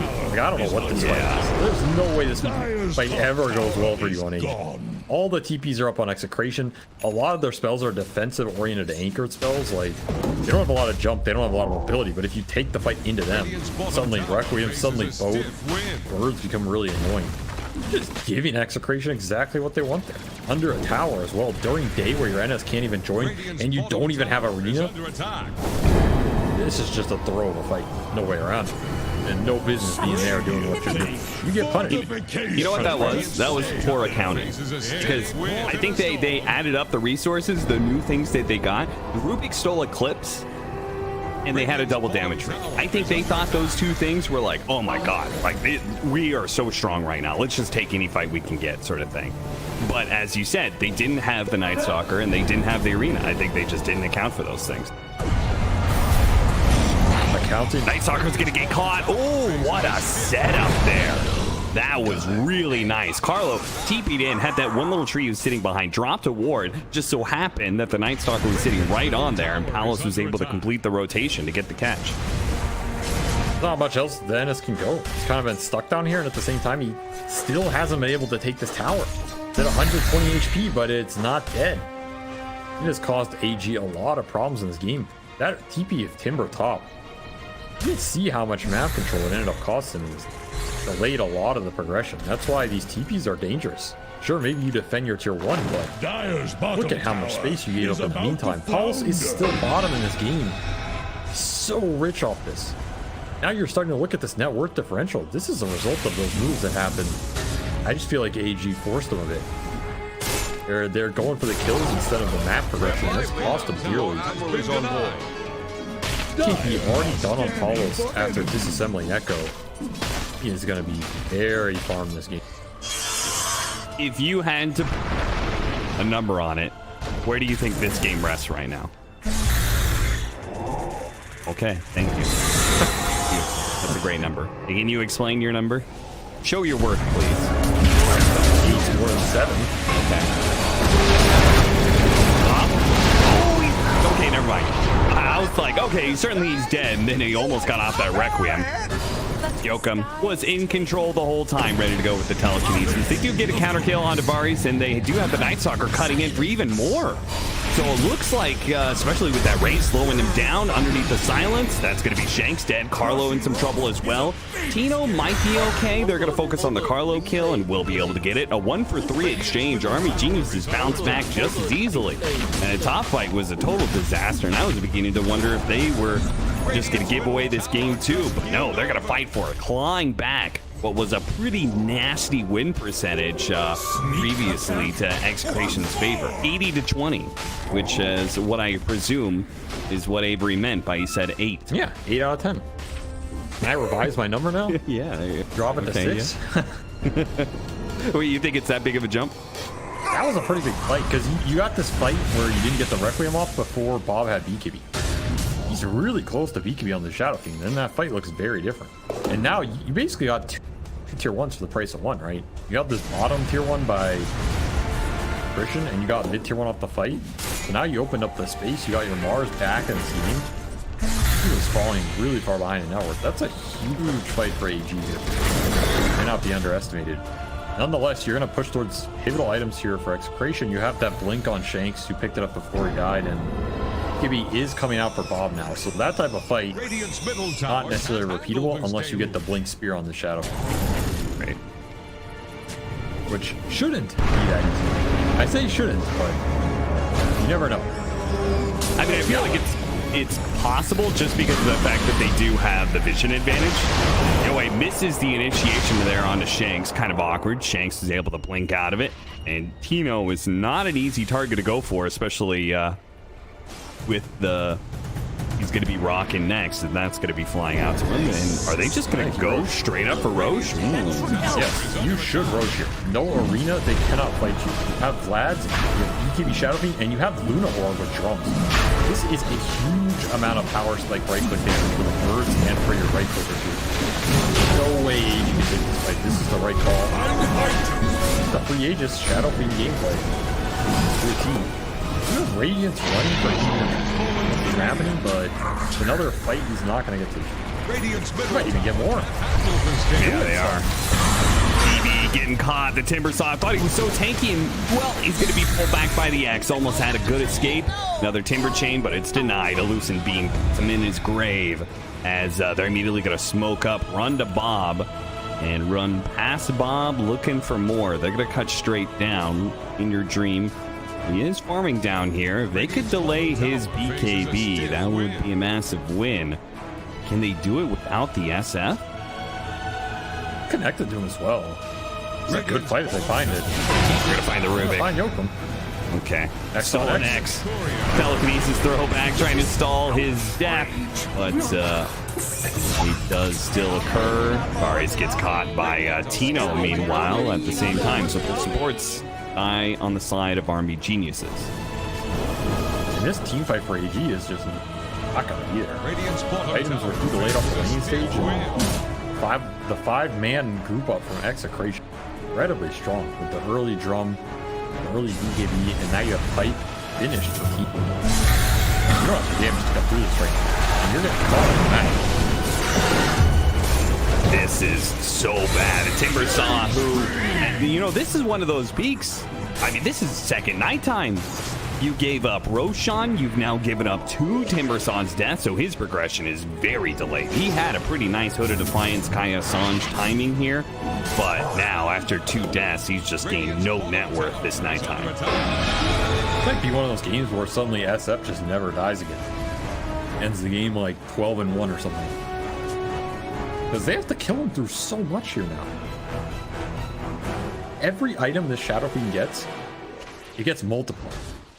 What's this? Plus network. You have the ores, you have the boat, you have the drum, you have the Luna Aura. You have all this stuff getting pumped into the Shadow Fiend. So every item Bob gets, the 40 snowballs in the game, so much damn network on the creation side.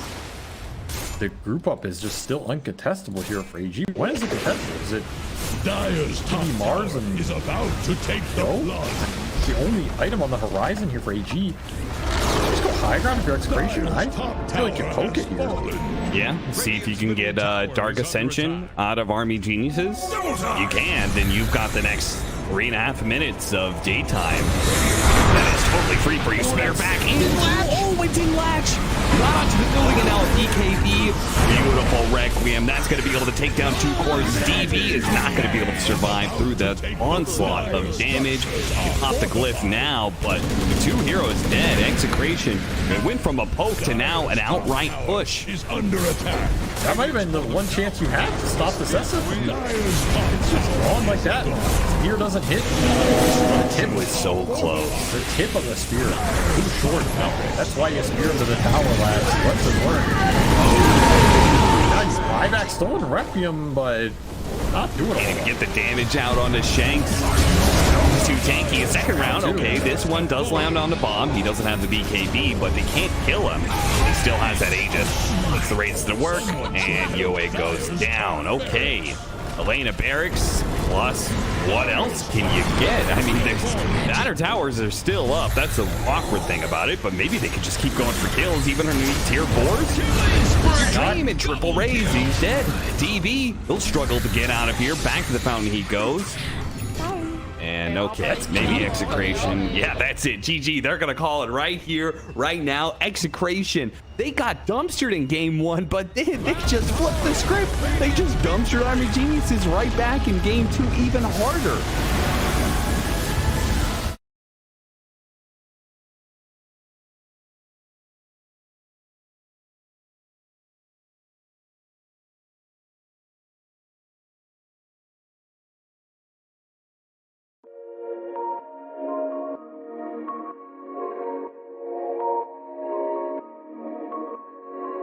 Yeah.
Ama low na.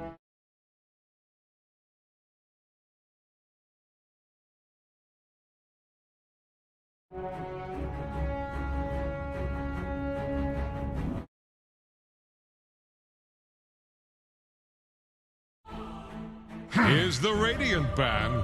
Dire's ban now.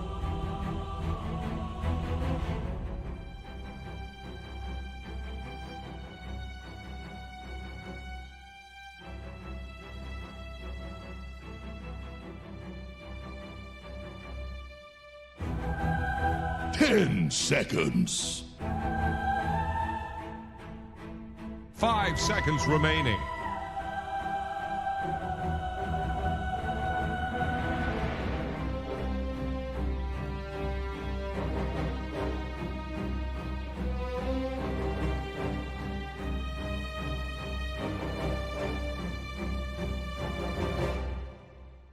Radiant's turn to ban. Dire's turn to pick.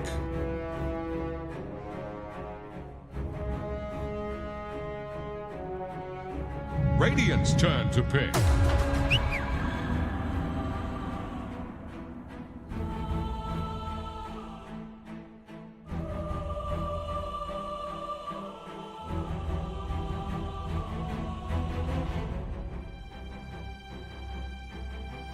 Ten seconds. 5 seconds remaining. Radiant's turn to pick. I speak for the trees.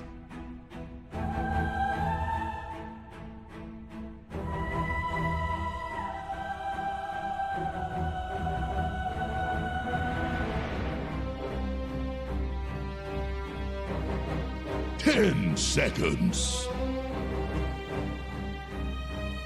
5 seconds remaining. Dire's turn to pick. Tiny. Dire's ban now. Visage. How can you be an unethical? Radiant's turn to ban.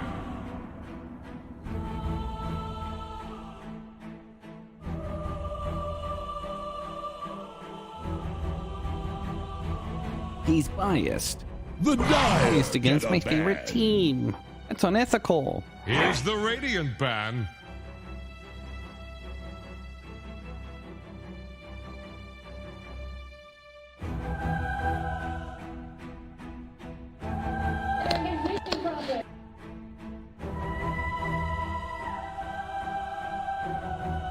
Ten seconds. 5 seconds remaining.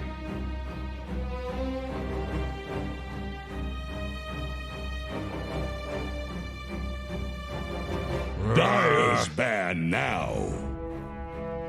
Radiant's turn to ban.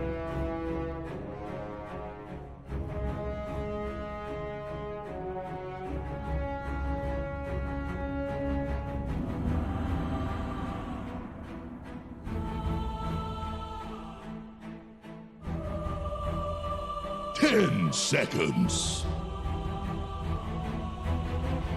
5 seconds remaining.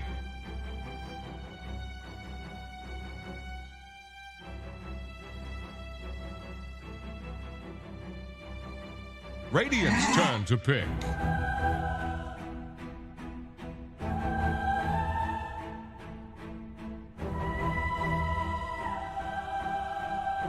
Dire's turn to pick. Mirana.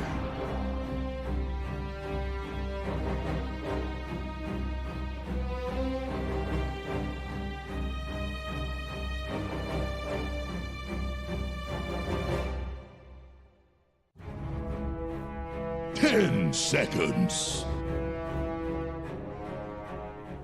5 seconds remaining. Dire's turn to pick. Luna.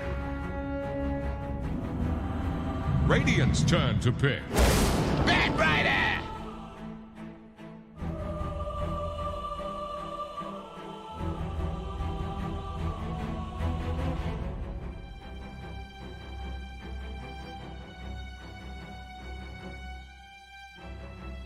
10 seconds. 5 seconds remaining.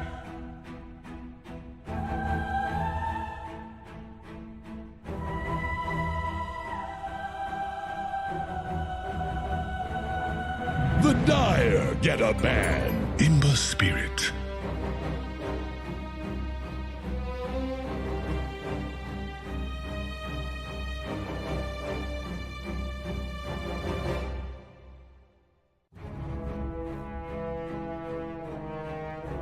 Ten seconds.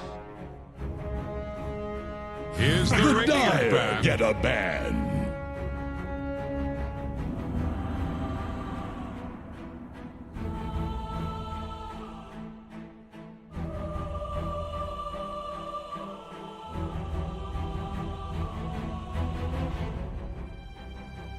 Ten seconds. 5 seconds remaining.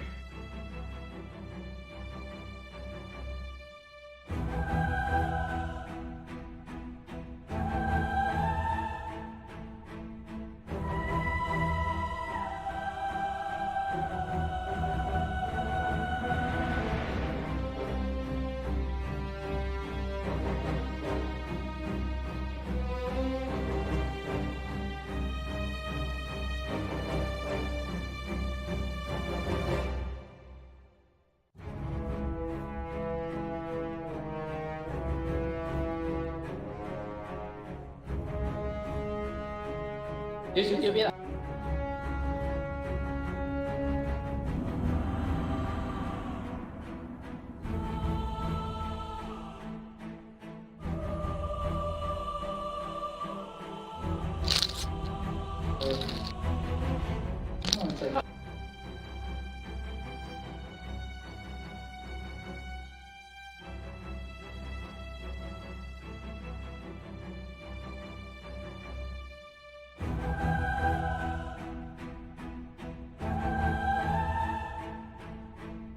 Last day every match.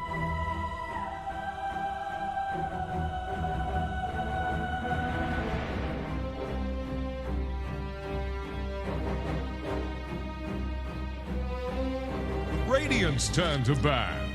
Dire's turn to pick.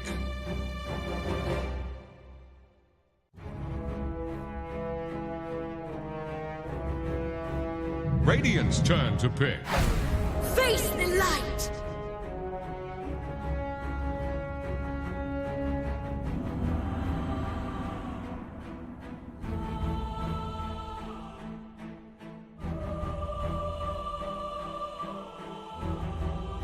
Ten seconds.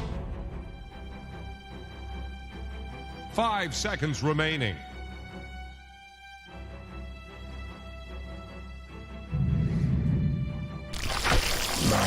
Choose your hero.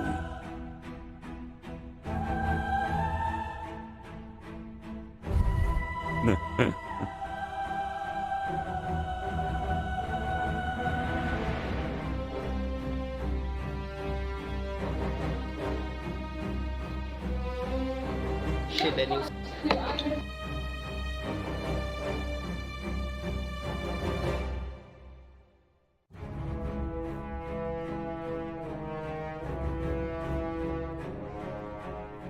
Cao viện ngoài.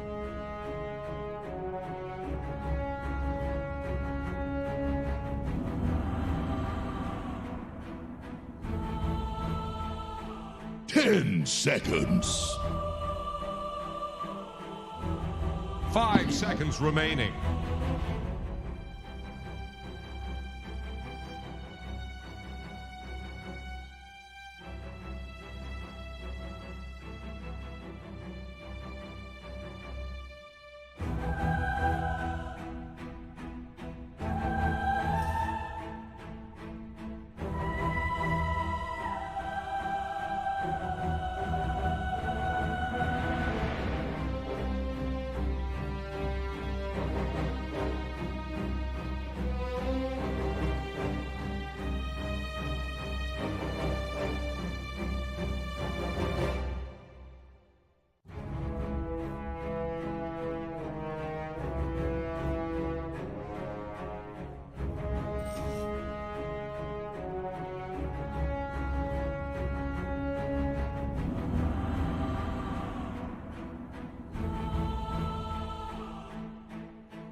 you, Sophie. That's right. As you could tell, we're all very excited, as my cat just would not leave me alone. So now she's going to join in on the broadcast, which she hates being picked up. So this is torture for her. battle.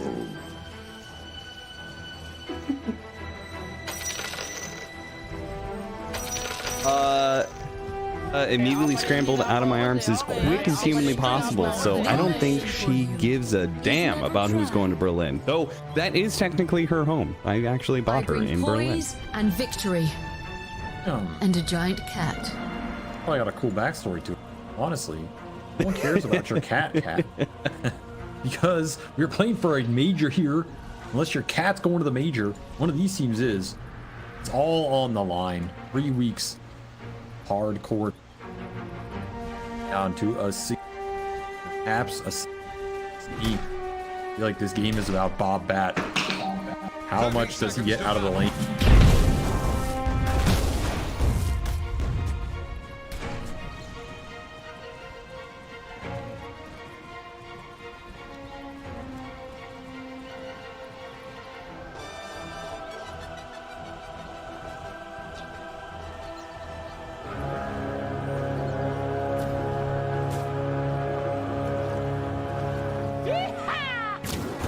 Cast off the lines. We embark for battle.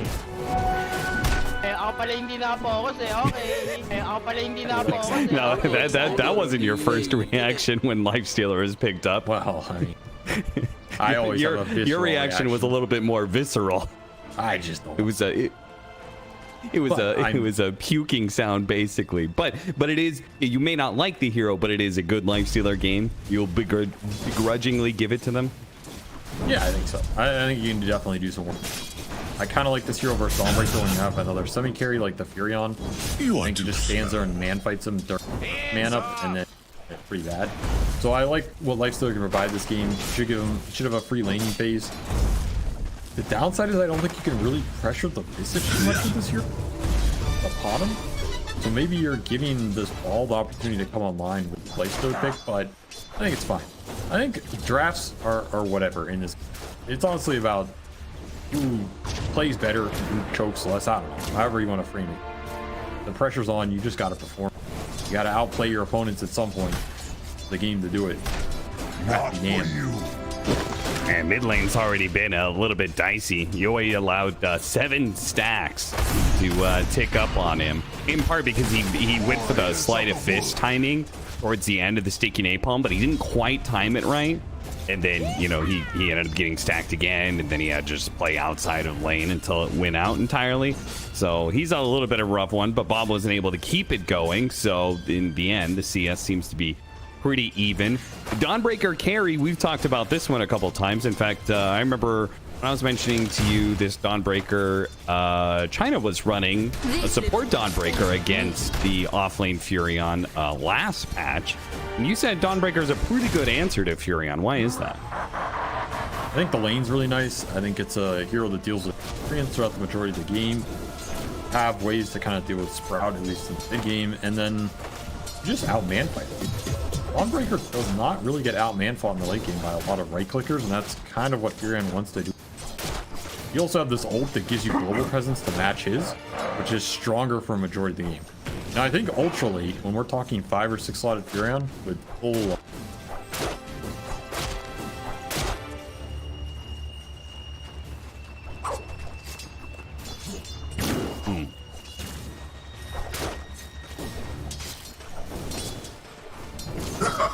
the breaker charges, 5 or 6 slots, this hero does a lot of damage really quickly. So it kind of just comes down to like who has to pop BK first. Dawnbreaker can close Furion, which sometimes comes down to who your initiator are, or who your initiators are, which is why it's another reason I feel like this Batrider, you really want him to have a good game. Blessings upon a loyal warrior. Blessings upon a loyal warrior.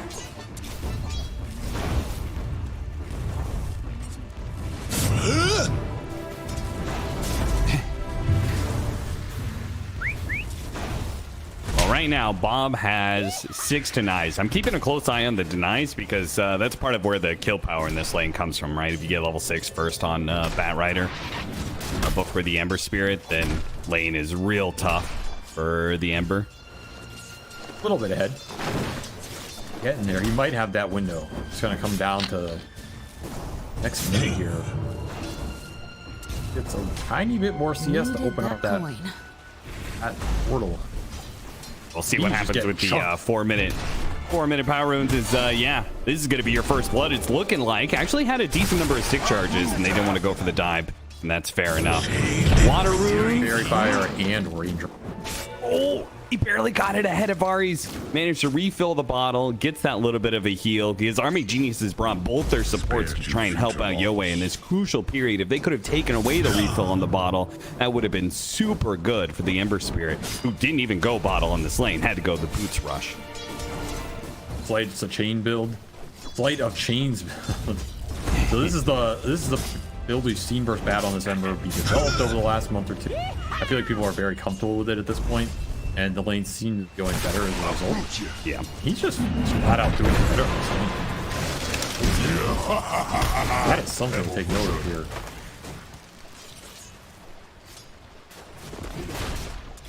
Pretty quiet early game.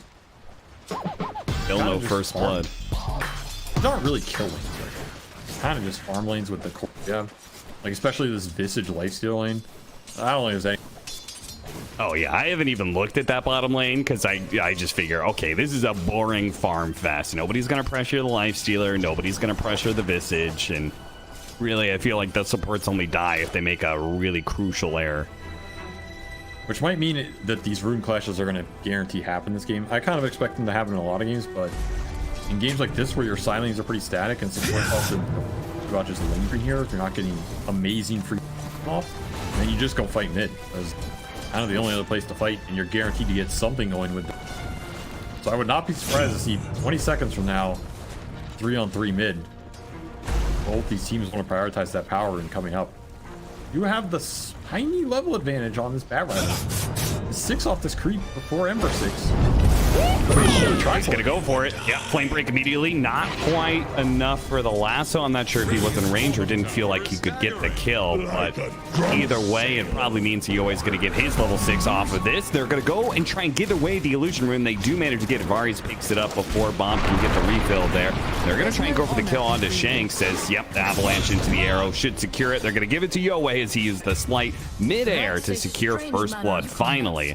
And unfortunately for Execration, that happens just a few seconds too early as they were killing DB at the same time. I mean, you'd rather have the first blood than the power rune if you're Yowie.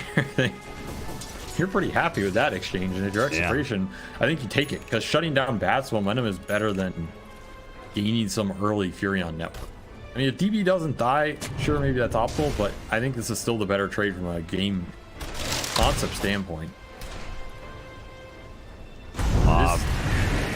He's gonna go for the kill. I think he really wanted to wait for the Fury on. Yeah, this is not the highest.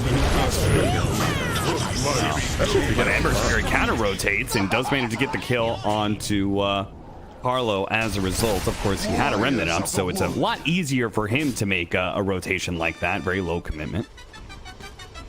Yowie's just having a better game than Bob here. Flat out right at this point. I don't even think there's any stats for this Bat Rider. One double, but the other large camp has been blocked here with a sentry. Oh, so Tino was so focused on the CS that he actually kills himself on In Your Dream. In Your Dream was punishing him over and over again on these denies, and Tino got it in his head. He's like, I have to stop this Lifestealer from getting all these last hits on, especially with the upcoming range creeps, and then he just tanked, like, he got a melee range and tanked like 4 hits before he realized he was in trouble. Maybe in trouble as well. On the other side, just getting smacked. Still not enough. Paulo's low enough that he didn't want to keep going, and probably for the best. Both supports end up showing up in this lane. Surprised he didn't want to commit Donald there. Power rune picked up by Yowie as well. Dream is back on bottom.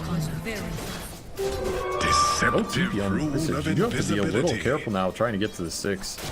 I guess you have Donald to back you up, but you don't want to use it on this Lifestealer who's going to be able to rage it off. My question is, what is Shanks doing here in this bottom lane? You're not doing anything to Lifestealer, and Top kind of needs help. Fortified their structures. We're definitely getting pushed in. This is also conceptually good for AG because if you're pressuring the Dawnbreaker, then you don't have to worry about the number spike turning around on you. Ah, true. There's also something to consider this game. Between the Furion and the Dawnbreaker, both teams are going to want to try and pressure the hero that can give them the numbers advantage. Skirmishes are not skewed in favor.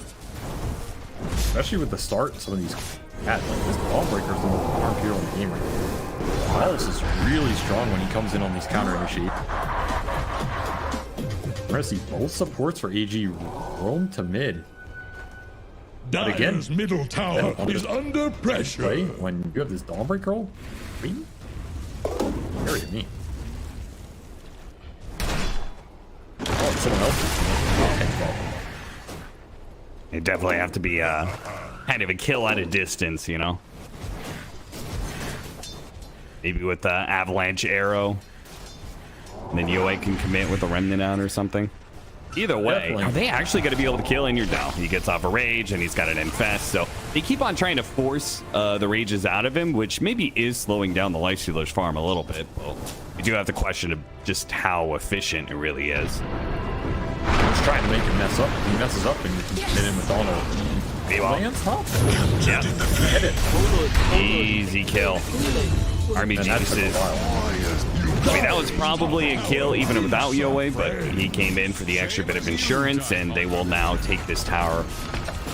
That's just straight up the power of the Furion. And Bob can't really get involved yet, and probably not for a while. He's going for the Boots of Travel build, which usually means boots into BKB's second item.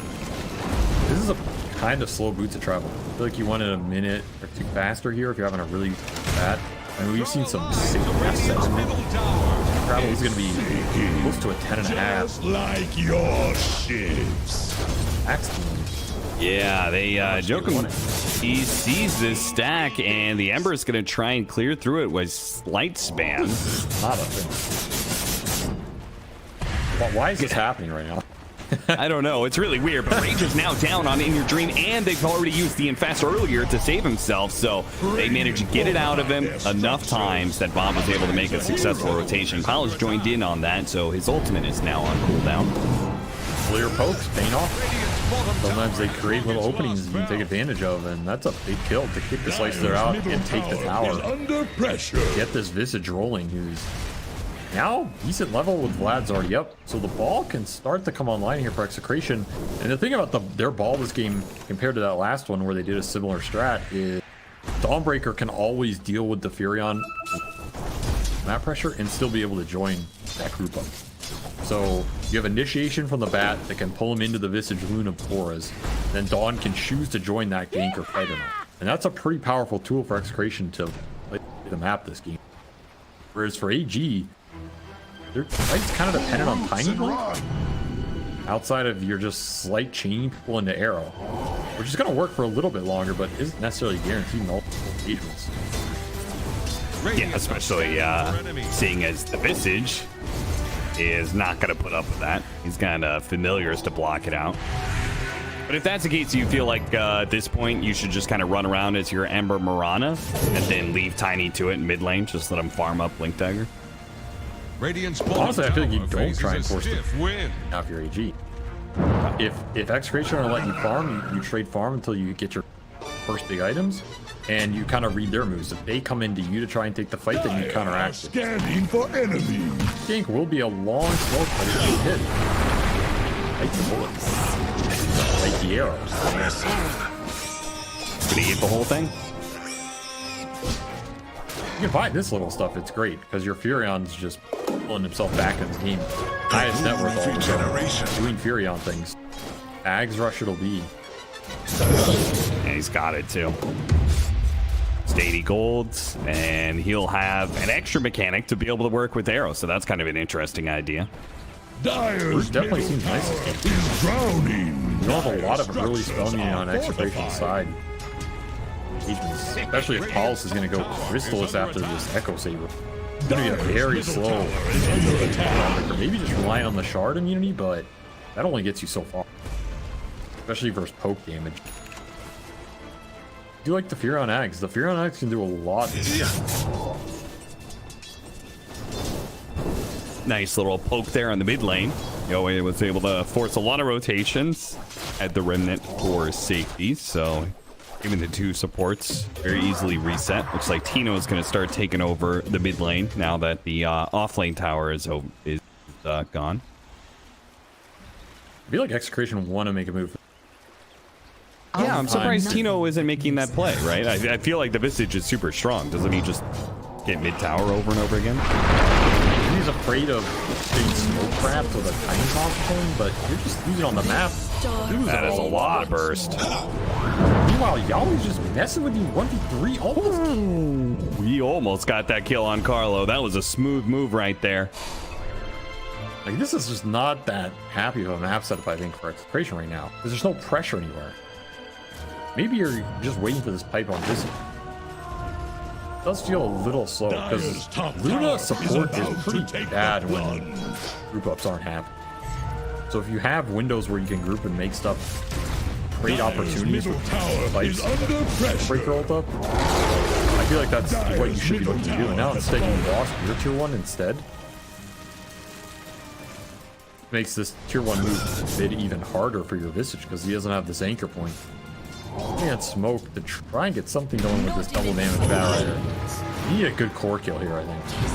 Feel good. Another arrow on the Palos. No follow-up to it, though. Just a bit of a poke, and they're going to be able to catch this Lifestealer. Got him on the lasso after the rage. He's going to jump over, finds a creep to infest into. It's the range creep. Off it goes, but it's going to die almost immediately, and he's caught by the Starbreaker, so... It was a heavy rotation once again. Execration have to bring a lot of heroes whenever they go for this Lifestealer kill, but it is paying out every time. Will bots bottom at the end of that DD to at least threaten the killer to get more TPs out. Reaction force. Batrider off of not a lot of threat. You're going to clean up a lot of the map space here and make that move pay off. You get the big Lifestealer kill. Always good when you can kill this hero. Kind of dependent on where his net worth sits relative to the other cores he has to man fight. If you fall behind, it can feel really hard to claw your way back. Does not have the big farming mechanism. That's always going to be the best kill in this game. Getting close to some of these ores. One is getting completed by Carlos soon. Working your way towards that pipe. Oh, the arrow's gonna come into Marcy. Dead almost immediately, but there was some counter spells going out. Finally, the Nature's Prophet ultimate comes out and they clean out the two supports. Bob's still playing around with the edge of this one. With the help of the Visage, he feels all right. In fact, they're not just gonna get that one kill, almost a second one. Varys is able to leap out of it last second as the Firefly ends up fading away. Action. I need it next time, boys. Buy some dust. Dust them up. At least you're salvaging that rune fight, because this Ember is destroying you. Skirmishes.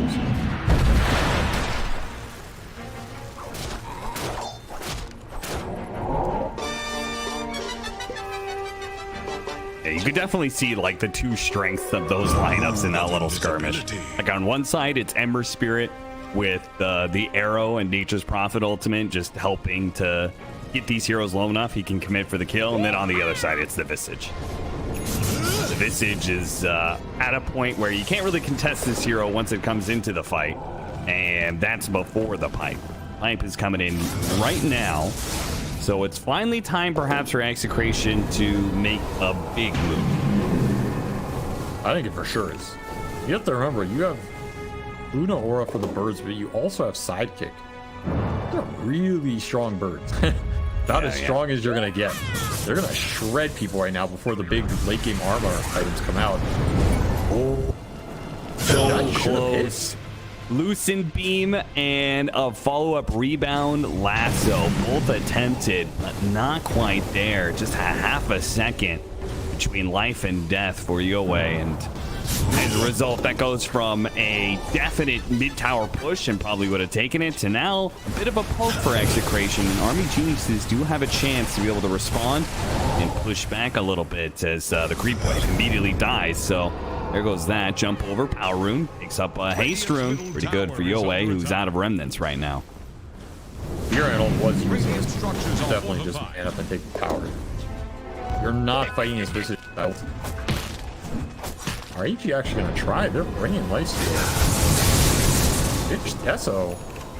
Okay, that's a Strong if you timing. can get him on top of people, and you have the blink on Yoakum as well. Yeah, they've got the combo right now. They can blow up somebody. They're going to go straight for the Bad Rider. Didn't go for the Infest combo, though. The Dawnbreaker is going to come in with the heals. The Doom support's already dead, and the Lifestealer only just now got to the fight. He got lassoed immediately. What should have been an instant kill on Bob failed the combo. There was no Infest. Whether that was Palace's fault or whether... I don't know whose fault it was, actually. I mean, I just don't think they wanted to infest, but maybe the toss back just got messed up. Maybe it hit something else, or their idea was they're going to toss them into the lifestealer, and then instead you have to walk all the way around this ramp. But either way, yeah, that burst is just... Yeah. Radiant's middle tower can't handle this deluge. Okay, let's say you get the initiation, you kill Bat. I feel like you're still dead on the cleanup. Only the wary. Top tower Yeah, is probably. about to take the Yeah, blow. looking at that, I thought maybe Palace's heals, you know, maybe that would have been enough to keep it, but you know, Lifestealer commits there. I think that's definitely a dead Bat Rider. But as you said, when you come out of that, still stuck around a Visage, so Coming out in a world of pain, my friend. The lifestealer, you need the armor items here to Is take under the attack. big 5-on-5s, I think, if you're... Unless, again, you're going to trade with some off-back exchange, which you can do. Or you can poke with Chained Arrow, that's still an option. There's sustain now for Execration side. And you don't have the armor to defend against the bird damage coming out. Take the longer fight. It's going to be a big question mark. What do you do during this time period? You just try and find some more pickoffs. well, they're gonna find Pretty good one to Palos. find. Oh no, they toss the Lifestealer and the arrow. Oh, it hits him as he should. They still manage to get the kill, and they actually get Carlo as well. So even if the execution is horribly screwed up, AG still have the firepower to persevere, and they can just go back to Roshan now. More than enough single target burst on that one. Even with that shard giving him some spell immunity, his armor is also a problem. If you use this Dawnbreaker, it's only on 13 or whatever, and you reduce it by 6, just a chunk. Yeah, if he gets hit by a slight from Yoane, that's an extra bit that's dropped there as well. So maybe reconsidering the Hyperstone that he bought first in the build up to AC. Maybe should have had a plate mail instead.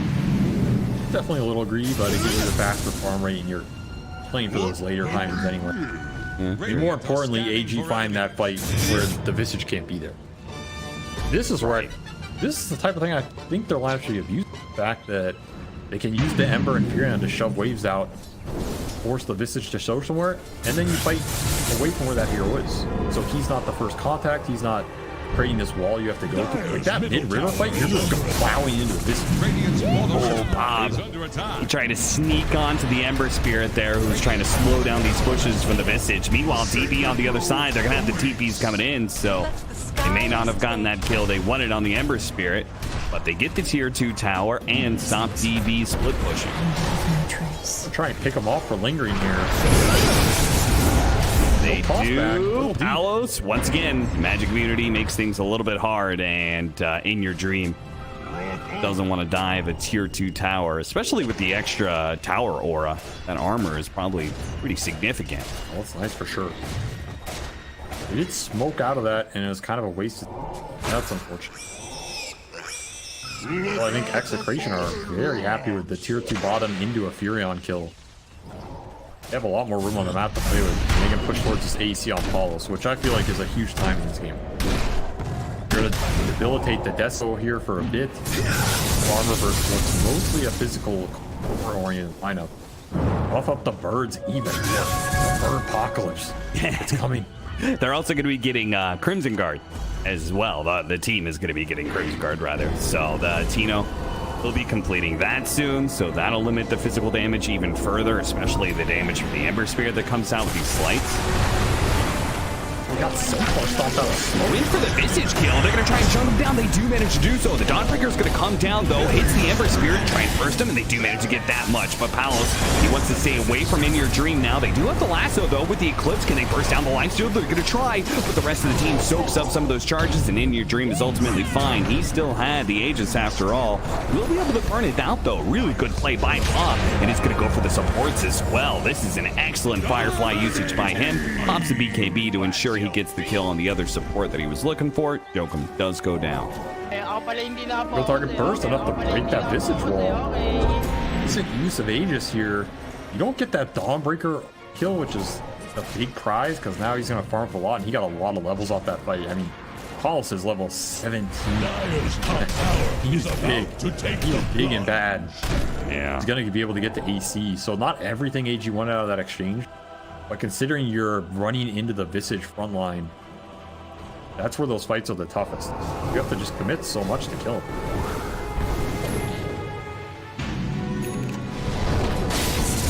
Other factors, you're kind of racing against Mercy.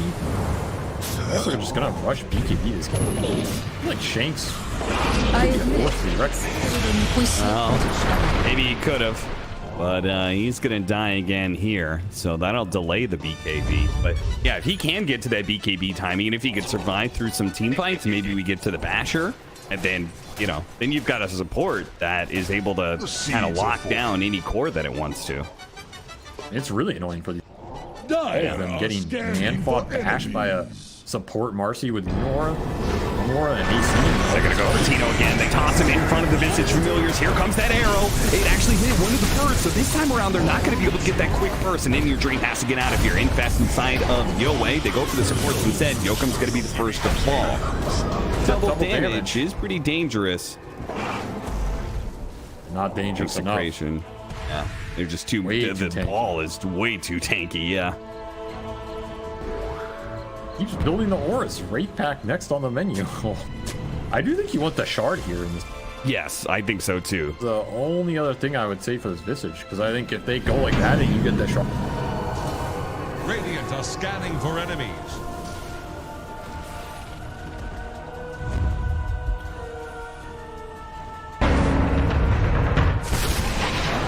You can stone form when you're ensnared, right?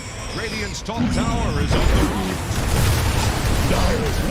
Gonna catch DD here.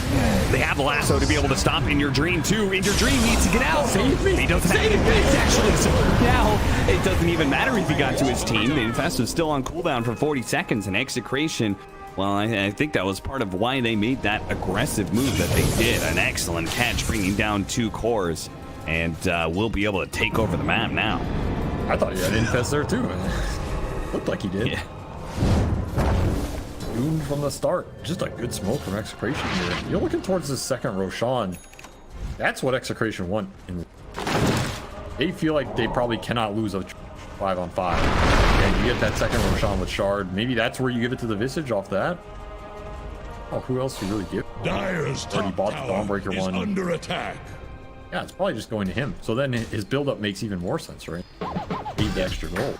And then you're gonna hit a really good power spike. Tower is about So to many take auras. the flood. Crimson Guard, Wraith, Pipe, the Bearing, AC, Radiant's top tower Luna is on the Aura. rocks. That's That's a pretty good list. I mean, imagine Tino's gonna go for, what do you think, like Shiva's next? Like, get the shard, but then Dyer's next top big tower item. is under What do you attack. think he goes Shiva. for?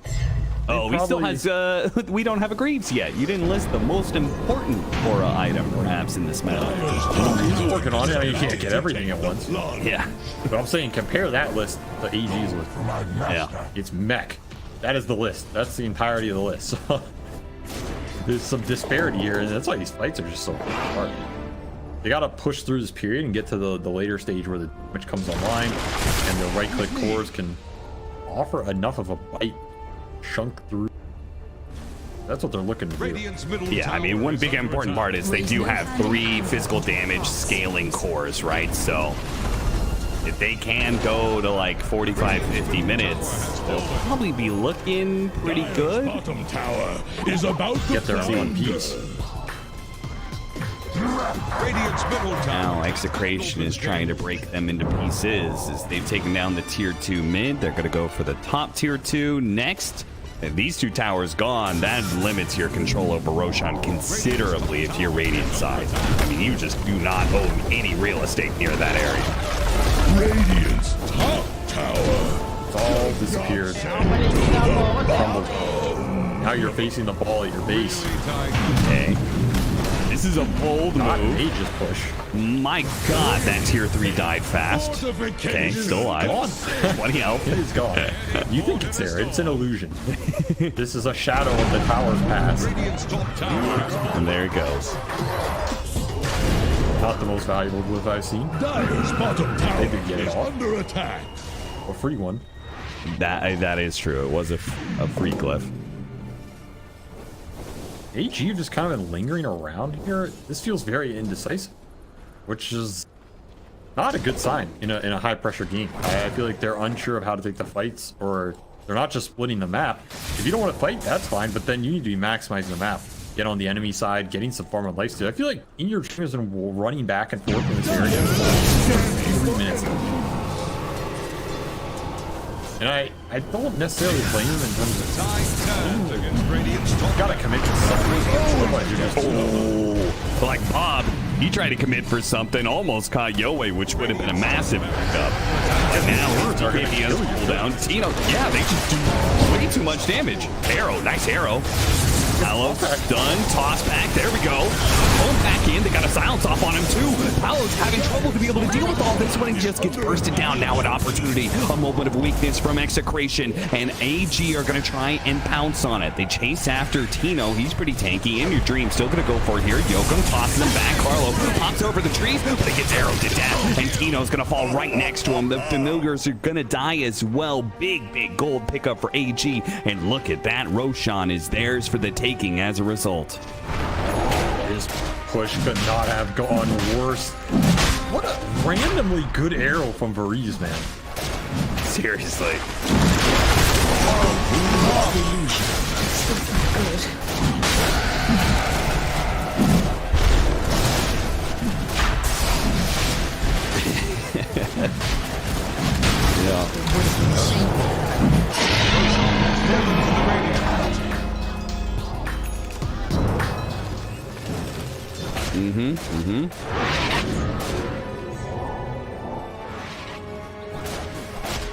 Never refuse good. Absolute brutal. And now AG are just straight back in this game.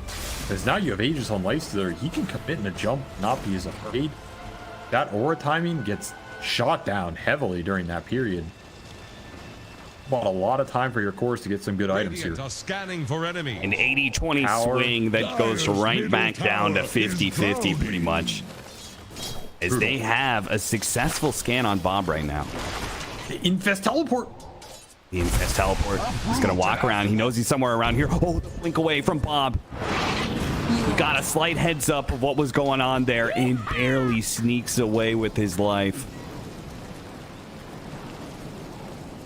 Oh, that could have been... I mean, you already got the Aegis. You kill the Bat Rider, and I feel like at that point, Army Geniuses just flood the map. You gotta think about these infested Furion teleport. That's some real old school technology. That's an ICBM straight to your face, you know? Missile to the gut. Especially when he has Aegis. Even if you're outnumbered, you can get the rest of your crew there. Tower is under attack. An over anxious push by Execration. I think if they execute it better with just birds in front and they slow poke it, it's maybe okay, but it's also just the power of Tiny. Why I talked about this hero so much.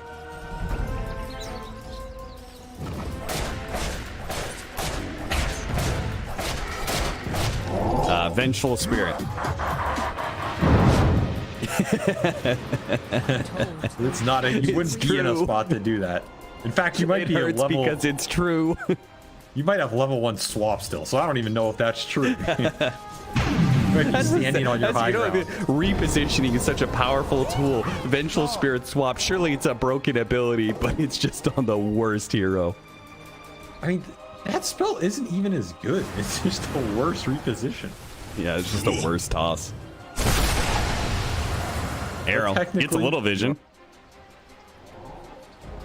All right, they did finish Grease, so the quad auras online for team. Bought the whole shop here. No, wait. There's still more auras we can get. Tank. Did buy that shard. Good. Streams were also slain off of that. AG leading by some gold. Feels like the first time in a very long time. Back to an even game. What other auras are there? There's Shivas?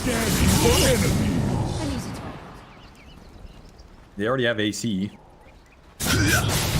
Get a Helm of Overlord and get one of the ancients. Get the big golem. That's an aura. Sure, you can get a neutral. You can get some neutral creep auras. You can all buy a HOD. Dire's bottom tower Wow. is about to flounder. I don't think there's The Time Warp aura. There we go.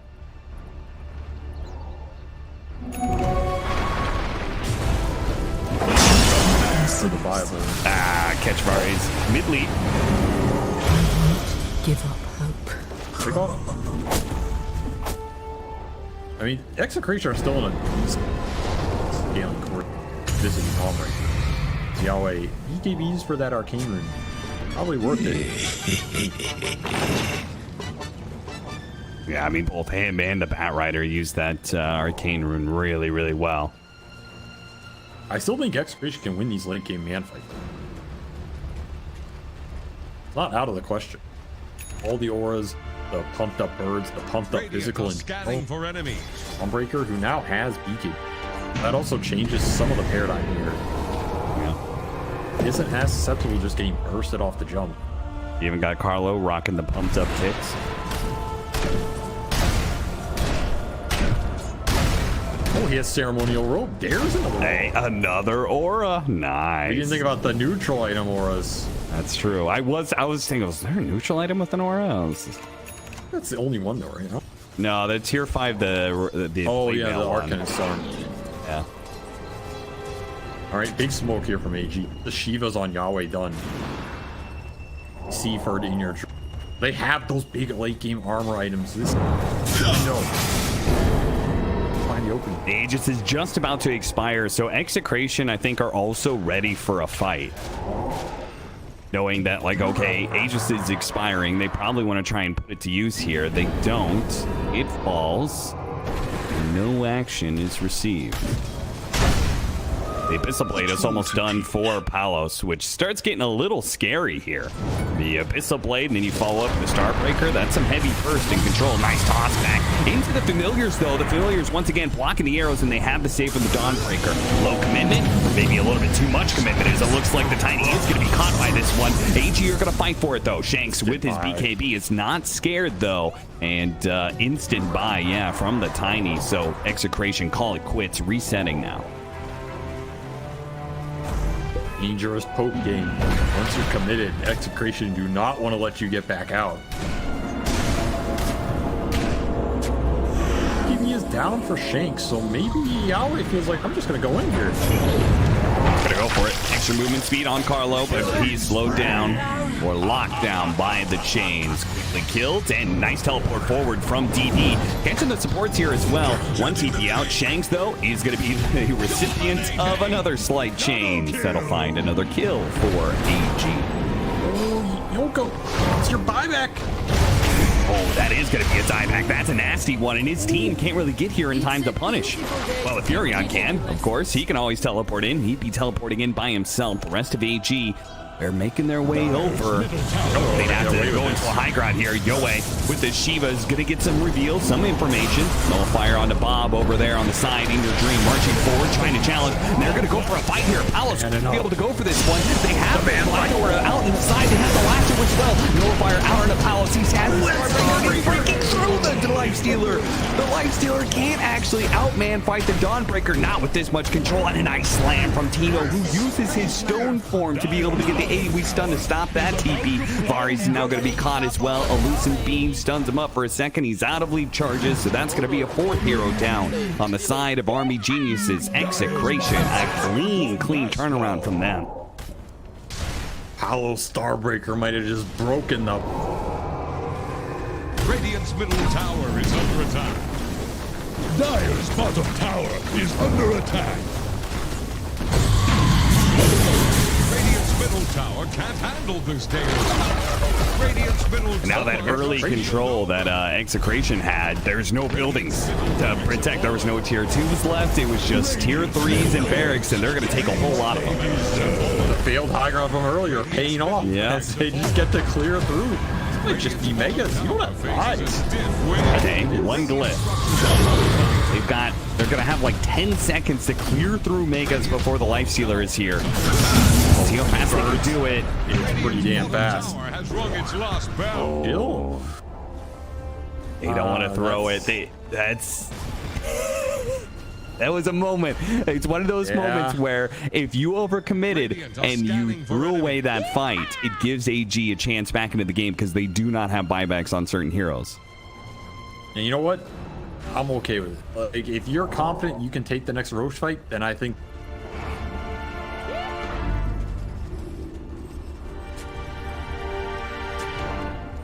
All I can give us is a chance.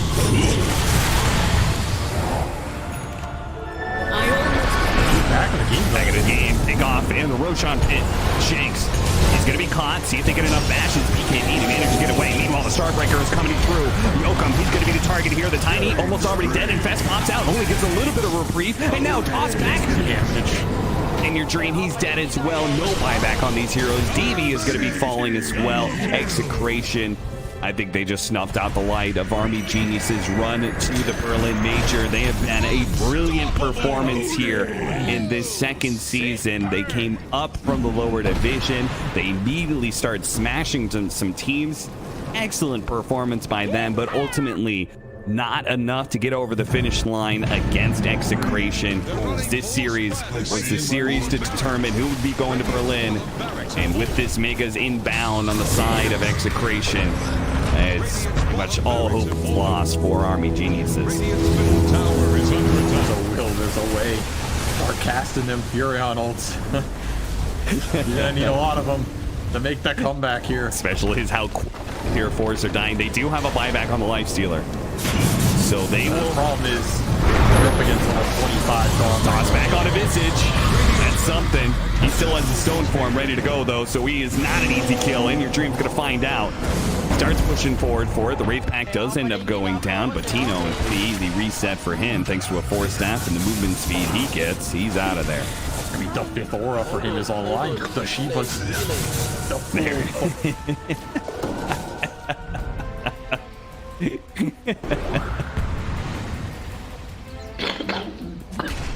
I don't know, but they're gonna try. They're gonna push forward. They're all in on this. They're saying we can't give them a shot. They're gonna get a nice 2-man avalanche combination on the top of the double BKBs, and this just setting up the Starbreaker of your dreams. Oh, Sprout on to end your dream. Now he's gonna be blasted as well. He's not getting any hits in this fight. Palos goes for the clear. A mash starts him up for a second, but it doesn't matter. There's just too much damage everywhere on the side of Army Geniuses. Surrounded by it, in fact, is in your dream.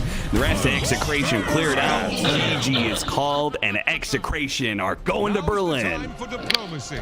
Well, that's rich coming from you.